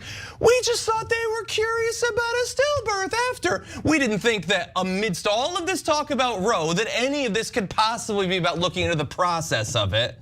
Go F yourself. And then all the other information you have about what they've done. This very much fits a pattern, and it's a dark one. I think the pattern's important to mention, right? Because this isn't a one-off. There are other issues with Facebook related to the reproductive rights debate in the country. So for instance, Facebook users recently noticed that Instagram and Facebook posts about acquiring abortion pills were being systematically removed. At the same time, Meta continued to earn revenue from anti-abortion advertisements containing dangerous misinformation. And that's according to reporting from Media Matters. But it gets worse, believe it or not. An investigation by The Markup discovered that Facebook was collecting data from users interacting with abortion services websites and subsequently made that information available to anti-abortion groups. I'm pretty sure those anti-abortion groups didn't have search warrants for that data that was willy-nilly shared with them by Facebook. Yeah. So that part's pretty important to understand and know about. No, they're not on our side. Like, I don't know how many more pieces of evidence we need. Facebook is not on our side. None of these they will platforms comply are. with whoever it is that benefits their profits. That's all it is. People over profits. Yeah, even if look, even if the board or the CEO, profits over people, my bad. Exactly. Even if the CEO was a person who had even one shred of genetic capacity for empathy, I still wouldn't trust them. It's a massive social media corporation. But on top of it, Mark Zuckerberg, yeah, he's got the interests of pregnant people at heart. He'll fight against the state and Big Brother to protect them, even if it costs him a ton of money. Yeah, right. Ridiculous. All right, we have somewhat of a lighter story. Since this was serious, I do want to just take a brief break. When we come back, we'll give you an update on what we learned earlier this week, which was the fact that Alex Jones sent nude photos of his own wife to Roger Stone. Did his wife know about that? We've got an update on that and more. Come right back. Ice cream.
welcome back to our social break. I want to read some comments. Jason Ray writes in and says, so precedent has been set by Facebook.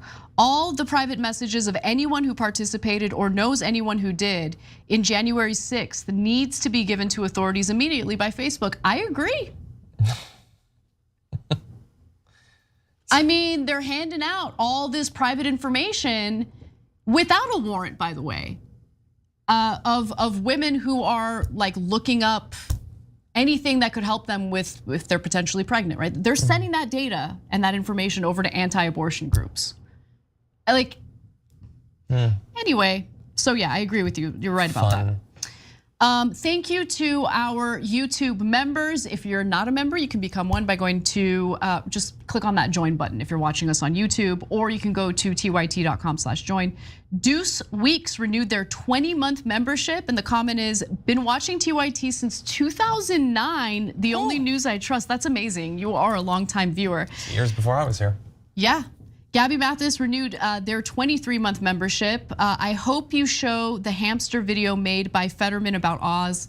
Hold. We've got a lot of stuff prepared for you guys today. The Blah gifted the 5 Young Turks. You gifted 5 TYT memberships. That's amazing. Thank you for your support. Thank you.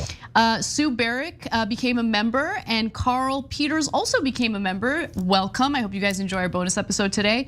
And Jeremy Skibba renewed their 15th month membership with the comment, hey Anna, I always love watching TYT, but the Wednesday Anna solo show may be my favorite. Having you completely direct the show with no interruptions, speaking into the camera is powerful. Keep it up.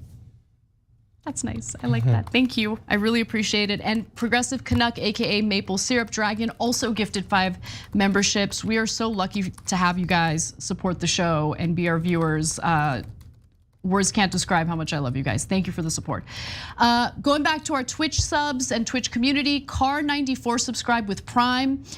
They've subscribed for 9 months. We also have Person Woman Man Camera TV subscribe with Prime. I've been away from Twitch for a minute as I've had problems with my Prime account, but I'm back. So please take the Bezos bucks, put them to good use, and keep doing the great work you all do. Love TYT, we love you right back.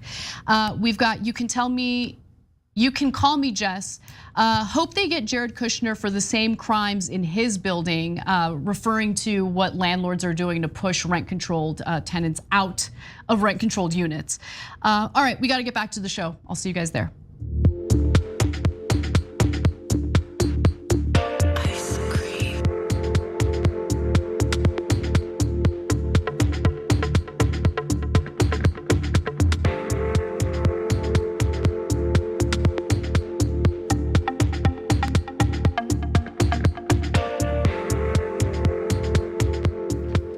Welcome back to the show, everyone. Anna Kasparian and John Idarola with you, or as Eclectic Miss Elena likes to call us, Casparola. It's the Casparola show. I don't mind it. I kind of like it. I like it, yeah, that's good. It's smooth. I like it. Let's get to our next story. John said that there was an intimate photo of his wife on the phone. That I can also confirm that's true. And I normally wouldn't talk about that in public, but there is a public interest angle into this, is that I'm a little concerned about it because that intimate photo was sent to Roger Stone. And I don't know if that was consensual. And if it wasn't consensual, and Mrs. Wolf Jones should know about that, and there might be something that needs to be done about that. We've got an update on what we learned earlier this week after the attorney representing a Sandy Hook family suing Alex Jones for defamation revealed that Alex Jones had sent nude images of his wife to Roger Stone. Mark Bankston was kind enough, he's the lawyer, to come on the show and talk about the trial. Definitely check out the entirety of that interview. I'm sure you'll enjoy it. But here's the update. It turns out his wife didn't know that he had sent nude images of her to Roger Stone. Now, here's what she said in an interview with Insider. Her name is Erica Wolf Jones. She says, quote, honestly, I was unaware that this occurred. I'm sure this was some type of brag exchange. Look how hot my wife is type of thing. Okay. Yeah, I guess. So it's whatever helps you sleep at night, girl. Whatever helps you sleep at night. I mean, that's probably what it was. You've identified the bad thing. Yes, that is why it's bad, because that's why he was doing it. Again, it's up to her how she responds to it. She's an independent person. She can do whatever she wants. But I would skin my husband alive, okay, publicly. I would do it on the show. And then yes, I'll be handcuffed and taken away. I understand. Yeah, but she'll be dragging the husk that was Christian behind her. 1000%. It is a massive violation of trust, of my privacy. But anyway, she's free to do whatever she wants. You're right. Sure. She also says, I'm upset that he took privilege to send the image to someone without my knowledge. However, that's really the least of my problems right now. And it's unclear what she was referring to when she referenced other problems, but she is dealing with legal issues of her own. Apparently, in addition to Jones's legal troubles, Wolf Jones is involved in a pending criminal case related to her arrest last Christmas Eve on charges of assaulting a family member and resisting arrest. I don't really care to get into details about that. It's really none of my business. So it is what it is. I just wanted to give you a little information about it. But I don't understand any woman giving Alex Jones a pass, wanting to be with Alex Jones, being married to that person. Maybe there's more to him than we see. We see a lot of him. Maybe. That's true, he's shown a lot. Maybe there's, I don't know, tens of millions of dollars that he got selling Gorilla Bone paste. I don't know, there's probably that we don't see. Or Instahard, that's right. Or is that one of the Instahard? Instahard, yeah. See, what I like about that product is you don't have to ask what it does. You get the idea right off the bat. Yeah, no, it's wrong to non-consensually share nude photos. That should go without saying. Of course, it's Alex Jones, so probably needs to be said for him. She can get as mad as she wants or not to it. That's, again, totally up to her. It's a weird thing to be in a relationship with Alex Jones. That doesn't make anything that he does right. But when she says it's the least of my problems right now, just a speculation, think about the things that must happen living with Alex Jones. Oh my God. The crazy stuff he says that is at least to some extent maybe filtered for the camera. What is a conversation with Alex Jones like? He was still committing, he was still saying defamatory things while the defamation trial was happening. No, but I think that's the grift filter. He needs to say that stuff to get the audience. He's not gonna, there are some words perhaps that he wouldn't use, that would perhaps use across the line, but in his private life, it's gotta be a wild ride every day, every second of every day living with him. So I don't know, I don't understand the appeal at all of sharing nude photos of your spouse. That seems weird to me. I can't tell you how disinterested I am in sharing that material. Listen, I am very proud of my spouse for many different reasons, including how attractive he is. Okay. I'm not sending his images to my girlfriends. That's something, because again, the point of a partnership, it's that bond, that trust. How do you just break that and be like, I didn't know about it, and I guess I should be upset, but okay. Whatever. Again, she's free to do whatever she wants. It just blows my mind that anyone would just kind of brush that off. It's such a mass. And well, we know that she publicly brushed it off. We don't know that she brushed it off. He sent it to Roger Stone. Of all people. I know. That's the grossest way you could have gone with that. Maybe Trump would be grosser. If a picture of you was going to be sent to Roger Stone or Donald Trump, who would you hate more? No, I would just skin my husband. That's it. There is no, there'd be no follow-up questions. Which creep is best for you to send it to? No, skin you alive on the show. Enjoy, everybody. Bonus episode special. Okay. Anyway, all right. Well, let's move on. We've got some other stories to get to, including Trump just really making himself look guilty because he has no other skill in life other than that. So let's talk about it. Donald Trump continued to lash out at the FBI over the raid it conducted on his Mar-a-Lago residence. And this is, of course, following news that Trump had taken classified White House documents home with him to Mar-a-Lago, which is against the law. You can't do that. Now, it's still unclear whether that raid had, other investigatory issues involved. I don't really believe that it's just about those documents. I think that there's probably something else involved here, but that's my speculation. I want to be clear about that. But here's what Trump wrote on Truth Social, which I would say you shouldn't write or post if you want to look innocent. He says, the FBI and others from the federal government would not let anyone, including my lawyers, be anywhere near the areas that were rummaged and otherwise looked at during the raid on Mar-a-Lago. Everyone was asked to leave the premises. They wanted to be left alone without any witnesses to see what they were doing, taking, or hopefully not, planting. So he's accusing the FBI of planting evidence against him, which makes me think there's evidence against him and it wasn't planted by the FBI. Why would you think that? Because he's a freaking obvious criminal in my mind, okay? Why did they strongly, he says, insist on having nobody watching them, everybody out? Obama and Clinton were never raided despite big disputes. Okay, first of all, let's just take anything Trump or his lawyers say at face value. Because we weren't there and we don't know what the truth is of whether or not the lawyers were allowed to be in the room. I do know that the lawyers were alerted to the fact that there was about to be a raid, right? It's not like they were blindsided by it. They knew it was coming. And the idea that the FBI planted evidence, there's no evidence that they planted evidence, let's just say that. But there is evidence that Trump is terrified and he's trying to find a way to, I guess, provide cover for anything that might be damning, anything that they might have found that might be damning. Now, the FBI raid was again related to those documents that Trump took from the White House. While some suggested that this might confirm that Trump is guilty. Here's one tweet: nothing could confirm Trump's guilt more than this statement this morning suggesting the FBI planted evidence. He got caught and he knows it. This is what guilty people say.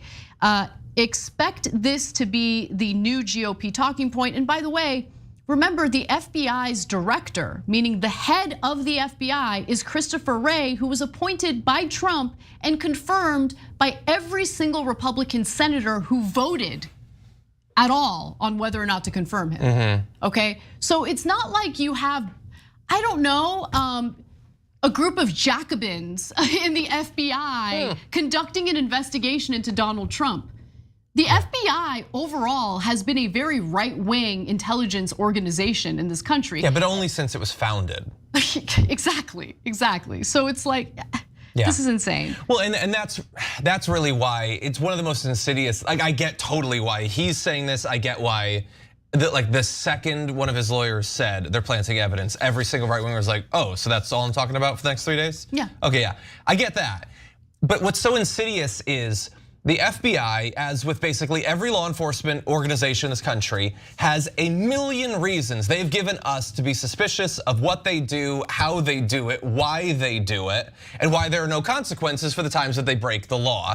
They deserve to be endlessly criticized, and reform is massively overdue. In this case, though, to pretend that your issue is with the FBI and the planting evidence or their procedure or how they get the warrant or whatever is co-opting rightful needed criticism of law enforcement in service of protecting one of the most wealthy, powerful people in the history of our country. Bingo, yes. It is sickening to see people using that and thereby defanging the criticism that we need, because now it's just a political talking point. Right. I guess sometimes the right throws it out, sometimes the left throws it out. It's not substantive, it's just an opportunistic political thing that we do. It's an important and really, really good point, because there is substance behind the left wing's criticism of the FBI, namely their involvement in COINTELPRO, which I talked about on the show yesterday, where they conducted all sorts of illegal surveillance of left-wing organizations, activists, environmentalists, feminists, civil rights activists, all of that. I mean, the FBI does not have a good history. The FBI's involvement in orchestrating coups in other countries with the help of the CIA. And of course, these coups were done toward democratically elected leftist leaders. I mean, the list goes on and on. Those are substantive evidence-based critiques from the left. And now we're gonna see a false equivalency between the left's accusations and what the right wing is doing, not to actually go after the FBI and the bad behavior that we've seen historically from this intelligence agency, but specifically to provide cover for a man who is now, I mean, he's undergone so many investigations in his life already. Yeah. Right now, he's undergoing several investigations. This is just one of them. And by the way, just a little more information about this whole classified documents thing, right? I think it's relevant to get into this. So it turns out that Donald Trump himself made some pretty relevant decisions pertaining to the consequences someone would have to pay if they are mishandling classified documents. I would venture to say that he was thinking about Hillary Clinton when he did this, but didn't think that it would be applied to him. One of the multiple laws covering the mishandling of government information is one that Trump himself amended during his tenure in the Oval Office. Tucked into a bill Trump signed into law in January of 2018 was a provision increasing punishment for knowingly removing classified materials with the intent to retain them at an unauthorized location, which is what he allegedly did when he took classified documents from the White House. He took them home with him over to Mar-a-Lago. That's why he got raided. Previously, someone found guilty of this crime would face up to 1 year in prison. Now a person convicted of violating this crime can face up to 5 years in prison, making it a felony level offense to mishandle classified documents. Trump did that, but he didn't think it'd be applied to him because he thinks he's above the law. He thinks he could do whatever he wants. And I think he's still right on that. No, I mean, they had the raid, pain in a cell. He's never gonna serve time in prison. We know that, But look, Trump is gonna Trump. This is who he is, okay? He's a wannabe mobster. He conducts business like a wannabe mobster. He's a gross individual who used his position of power to rip off the American people, to funnel taxpayer money to his personal businesses. That is what he did. He, like victimized his own supporters through his campaign emails where they thought they were donating one time to his legal efforts to overturn the results of the election with absolutely no evidence of voter fraud. But then it turned out to be recurring donations. Yep. And people on fixed income didn't know what was going on. Their bank accounts were drained by recurring donations to Donald Trump, which he then, of course, didn't even use for his election legal battles. Yep. So this is what's going on. This is who this guy is. And of course, like good little boys and girls, all of the right-wing media people in the periphery have decided to just regurgitate these talking points, like Ainsley Earhart. Let's hear from her real quick. His lawyers said they brought in backpacks. What was in those backpacks? Did they bring those in to fill them up, or did they have something in there? I suspect that there will also be more litigation on this. I mean, because I think there'll be an attempt to say, did they have a warrant that said they could break into a safe? What was in their backpacks? I'm being a very good girl. I'm just regurgitating this talking point that's meant to provide cover for a powerful person who I don't think should serve any consequences for potential criminality that he engaged in. Yep. That's what this is about. That is actually the most depressing part of this, okay? That you have ordinary Americans, not Ainsley, I'm sure she's making millions on Fox and Friends, okay? But I'm talking about ordinary voters. I don't care if you're a Republican, okay? What I'm trying to get you to understand is that we shouldn't have a two-tier justice system that would rain terror on you if you did the same thing that Trump did, but somehow provides protections for Trump because he happens to be a powerful person. Yeah. That's not right. Yeah, it's my final point. It's so weird on Fox News, like the multifaceted, complex, nuanced hypnosis that you undergo, where it's Donald Trump, who not only, like, we know that dude crimes on a constant basis, but specifically here, they appear to be investigating him for boxes of documents that we know he took. No one is actually disputing that he has the stuff, and they're going to get it So obviously they're planting evidence. We have no evidence. We have no reason to believe that. We're just going to throw out that obviously you should believe that this is entirely false. They got a false warrant. They're planting false evidence to falsely hoax the president and get him from not being able to run automatically. At the same time, like last week, Tucker Carlson once again is telling you that, oh, you know that cop that you're watching the video of him on someone's neck? He didn't kill him. Yeah, no. You're watching it happen. No, obviously he's innocent. Why would you suspect that his knee pressing the guy's neck was related to him dying? It was total coincidence. I think about Tamir Rice on a regular basis, okay? Because the same crew that's like totally against investigating Donald Trump because they think that they see him as a martyr. They see him as like someone who's just, they genuinely think he is the target of a witch hunt, which blows my mind. A lot of these people are the same people who provided cover for the cop who shot and killed a 12-year-old boy playing with a toy gun at a park within 2 seconds of showing up at that scene. Tamir Rice killed, gunned down by a cop within 2 seconds because he was playing with a toy gun at a park. Back to blue. What's wrong with you people? When you're providing cover for authorities raining terror on innocent people, and then also providing cover for powerful people actually engaging in criminality, you've got your priorities freaking mixed up, man.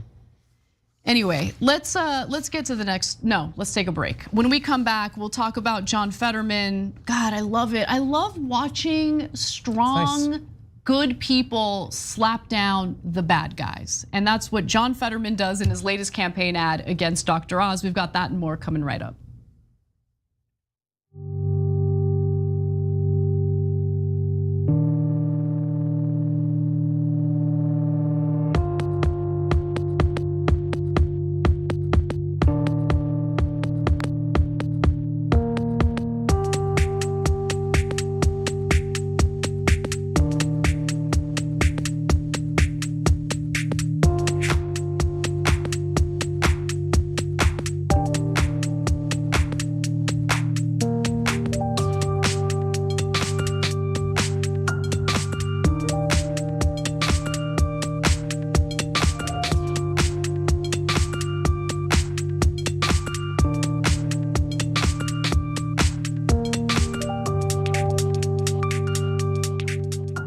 Night Eater, who is a new member on YouTube, asks, wasn't Roger Stone a swinger? Yes, Roger Stone is a swinger. So I thought there was some possibility that maybe there's a swinging situation going on there.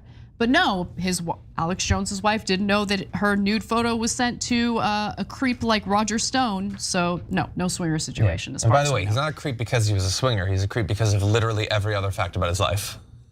That's like the one thing that's acceptable because that appears to have been consensual. He has a tramp stamp of Richard Nixon. That's what Roger Stone has on his person. Which is only cool if you get it ironically, but I think he was into it. No, it's never cool. Like don't do that. Okay, to I'll get it erased. Okay. All right, let's move on. All right, God, we have so many comments. Sorry. Let's read some Twitch subs. We've got Kathman47 who subscribed with Prime. They've subscribed for 9 months. Thank you. Moki Fraggle is gifting 10 tier 1 subs. Thank you so much. It's super generous of you. Freaky Squeaky subscribed with Prime. I Am Sock says, how much is the TYT hoodie made of Christian skin after I, in imaginary world, skin him if he ever sent my nude picture to anyone? Free, okay? Oh my God. Yeah, no, I'd be vicious. You guys don't even know. It would be a nuclear situation. He would never do that though. He just wouldn't. No, I find it inconceivable. Inconceivable. Yeah. Fascist Killa says, the right wing is already hedging this bet when it comes to planted evidence. Meanwhile, when it comes to regular people on the street, particularly African Americans, if cops were to plant evidence on them, right wingers will never believe the black person. They will believe the cop. Yeah, exactly. Shipwrecked 30 subscribed with Prime, and thank you for being a subscriber for 10 months. And DoWoo87 gifted a tier 1 sub. Thank you for that. All right, let's move over to our YouTube members. Mick Mitt says, yikes, Anna Chainsaw Massacre. Exactly. When you guys see my rage, it's not an act, it's real. And I can't, like, again, I can't imagine how it would feel if I was like betrayed that way. Yeah, I think even without it happening, I would say for tonight, Christian, tread carefully. No, he's gonna pick up some zanku chicken for dinner tonight. Ooh, I'm super excited. Nice. He's a good husband. Sam Tornado in our super chats says, John is 100% right. Facebook could let users manage encryption keys, and Facebook could only turn over encrypted data, and it would be useless without the keys. Exactly, you're right, and so is John. Seth writes in and says, love y'all, we love you right back. And Freakadelic says, fun fact that's true, did you know there used to be lots of identical me's, and we had our own semi-pro little league. Watch any basketball fights or baseball fights vid and squint, and it kind of looks like all of me.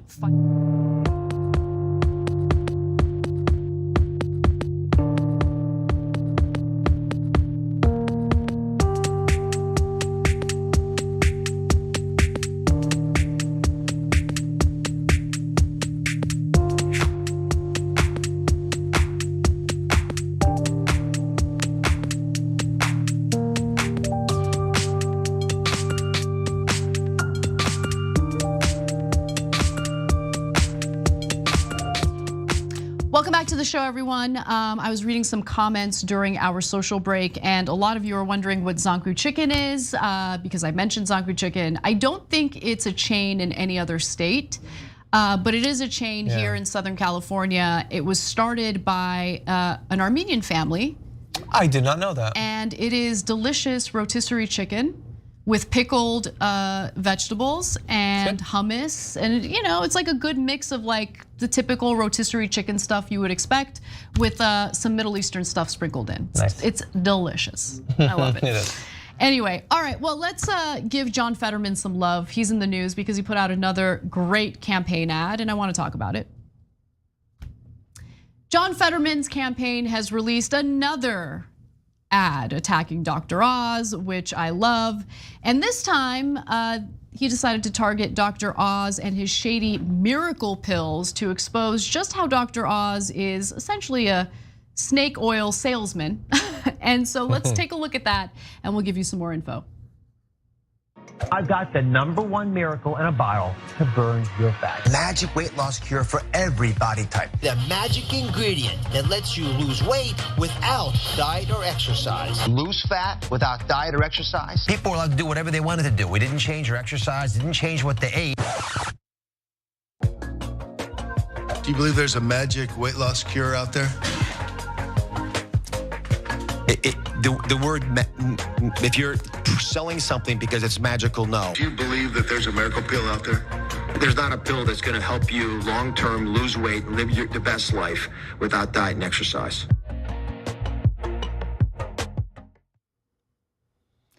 I mean, look, we've been very critical of the bogus supplements that Alex Jones and his cronies sell, but the person who was also selling them for a long time, and it was unchecked for a long time, was Dr. Oz. So I love that Fetterman is using this against him, as he should. Now, the polling numbers do look great for Fetterman. So Mayor John Fetterman leads Dr. Mehmet Oz 52 to 38% among likely voters in Pennsylvania's US Senate race, and that's according to a new poll from nonpartisan political action committee Center Street PAC. 10% of voters remain undecided. So John, jump in here. Yeah, so Fetterman's, they're all winners. He's doing a good job, and importantly, it's not just wins on social media. If it was every week or so, we show you an awesome meme he did or a video, and then we go to the polls and we're like, he's down by 3. Well, that would not be as good news, but he is actually succeeding and seems to have good policies. So that's everything that we want wrapped up into one. On Oz, though, I think grift is terrible everywhere you find it, and the worst kind, probably in terms of the damage it does to you, is the political grifters, whether in politics or in media. But I think the second worst kind is exactly the kind that you saw there. Because of how much people struggle with their overall health and fitness, but Yes. specifically their weight. And every year people struggle more, and they try so hard and they spend so much money. So for you to come in and make money lying to them. Yes. Saying there's a total way to skip past all of these struggles. You should do this. You know it's not gonna work. You know they're just gonna waste money. And in fact, it might have tons of negative health effects to compound whatever it is that they're dealing with. That is so gross that, like, I guess it's legal.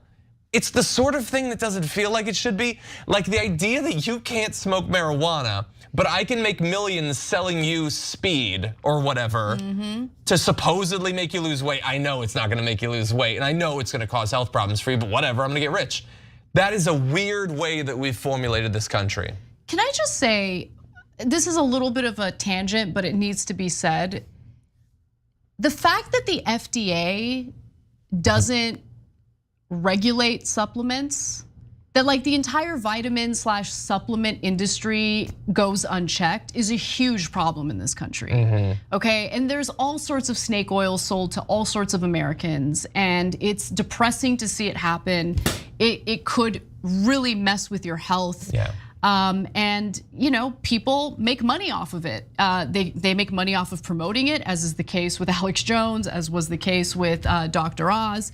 And the other thing that he's a massive hypocrite on is, on one hand, previously acknowledging the price gouging that's taking place with pharmaceutical companies and how people who need insulin to survive are being screwed over. And then on the other hand, being funded handsomely from the very companies that are price gouging Americans for these life-saving drugs as we speak. So let's talk about that a little bit. In 2019, Dr. Oz went on a crusade against insulin prices in the US. In fact, he covered the issue on his program. And let's share this fun tweet with you where, again, in 2019, he says, insulin prices are soaring and causing desperate families to buy the life-saving drug from strangers. Tomorrow we'll go undercover to find out if black market diabetes medication could be putting your life at risk. So he understands the seriousness of it, right? He even wrote an op-ed in Newsmax about skyrocketing insulin prices, writing, globally, 3 companies dominate the insulin market, and all of them have raised their prices dramatically. In 1996, the original price of Humalog was $21 a vial. It is now $275. Experts say it's a result of inadequately designed insurance coverage in both private insurance and Medicare, and alleged price fixing by pharmaceutical companies. It's not alleged, it's definitely happening. When Joe Manchin's daughter was the CEO of Mylan Pharmaceuticals, she conspired with Pfizer to basically persuade them to avoid putting out a generic version of the EpiPen, for instance. And when she did that, she's like, look, don't put out the generic version. And since we'll monopolize the market here at Mylan, we'll do some revenue sharing with you, profit sharing with you. And that's what they did. They jacked up the prices.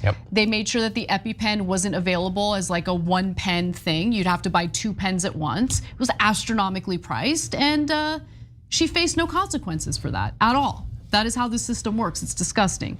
Now, I want to skip ahead to the last graphic here, because while on one hand he pretended to be concerned about what pharmaceutical companies were doing, he is definitely bought off by the very companies that are price gouging you for these life-saving drugs.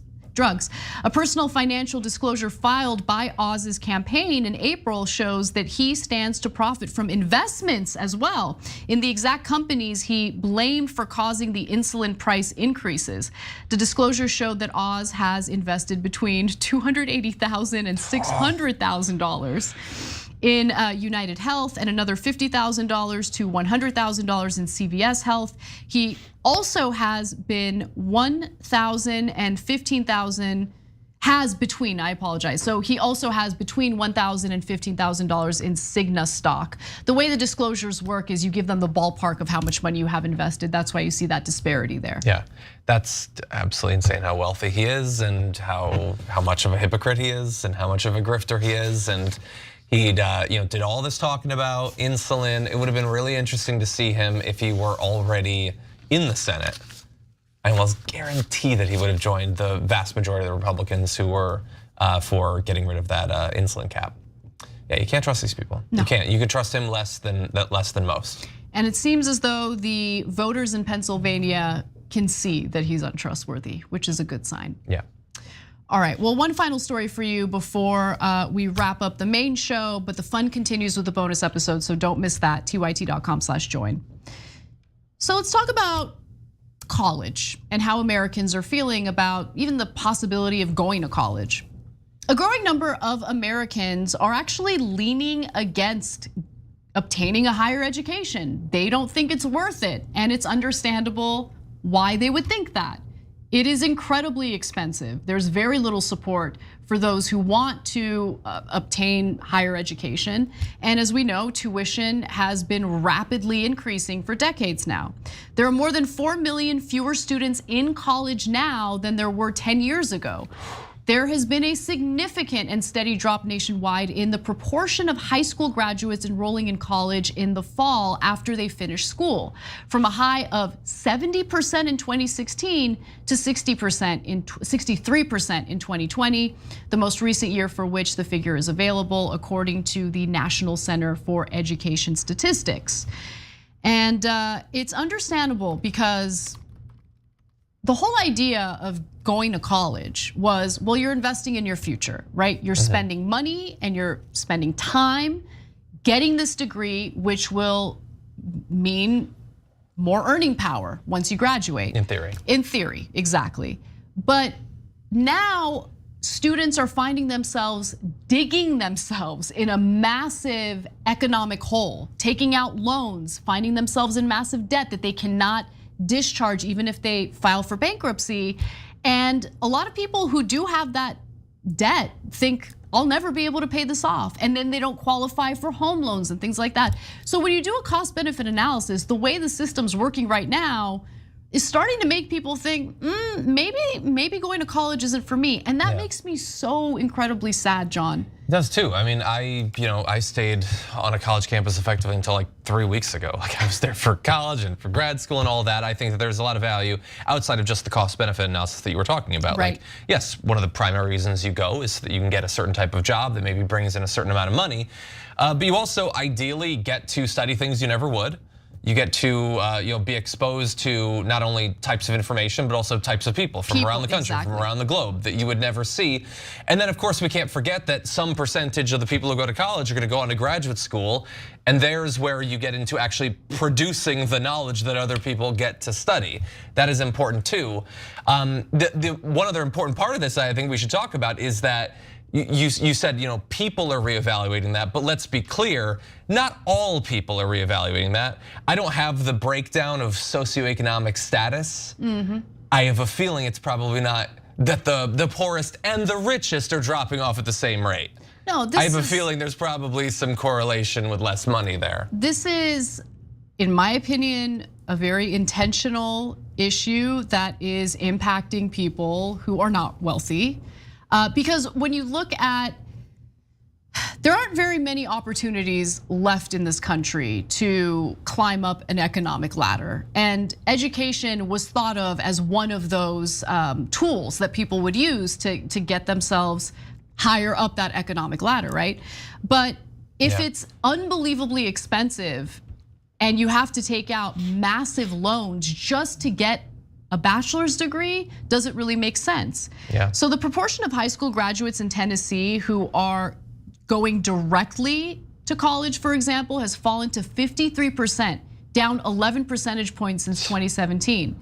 In Indiana, it dropped to 53% in 2020, down 12 percentage points from 5 years earlier.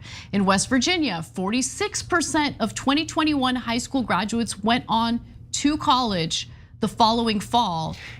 10 percentage points below the state's high of 56% in 2010. It makes me so mad. Like Trump will say America's in decline, and what he means is I'm not president right now. Yeah, that's it. That's what a country in decline looks like. And it doesn't mean that college is necessarily for everybody, or if you didn't go, you're bad. It's not for everybody. And some people struggle a ton even to get through if that is their goal. But as a society, we should be working to have the resources so after high school, if you want to go to college, you can. If you want to go do an internship, you can. If you want to travel, you can. If you want to spend time finding yourself, you shouldn't immediately be thrown into the gears of capitalism. And we are rapidly losing even the limited opportunity that many people had for that up until recently. Yeah, you're absolutely right about that. All right, well, that does it for our main show. Bonus episode is next. And after the bonus episode, you guys get to check out Happy Half Hour on our Twitch channel, twitch.tv/TYT. But check out the bonus episode, tyt.com/join. We'll see you there.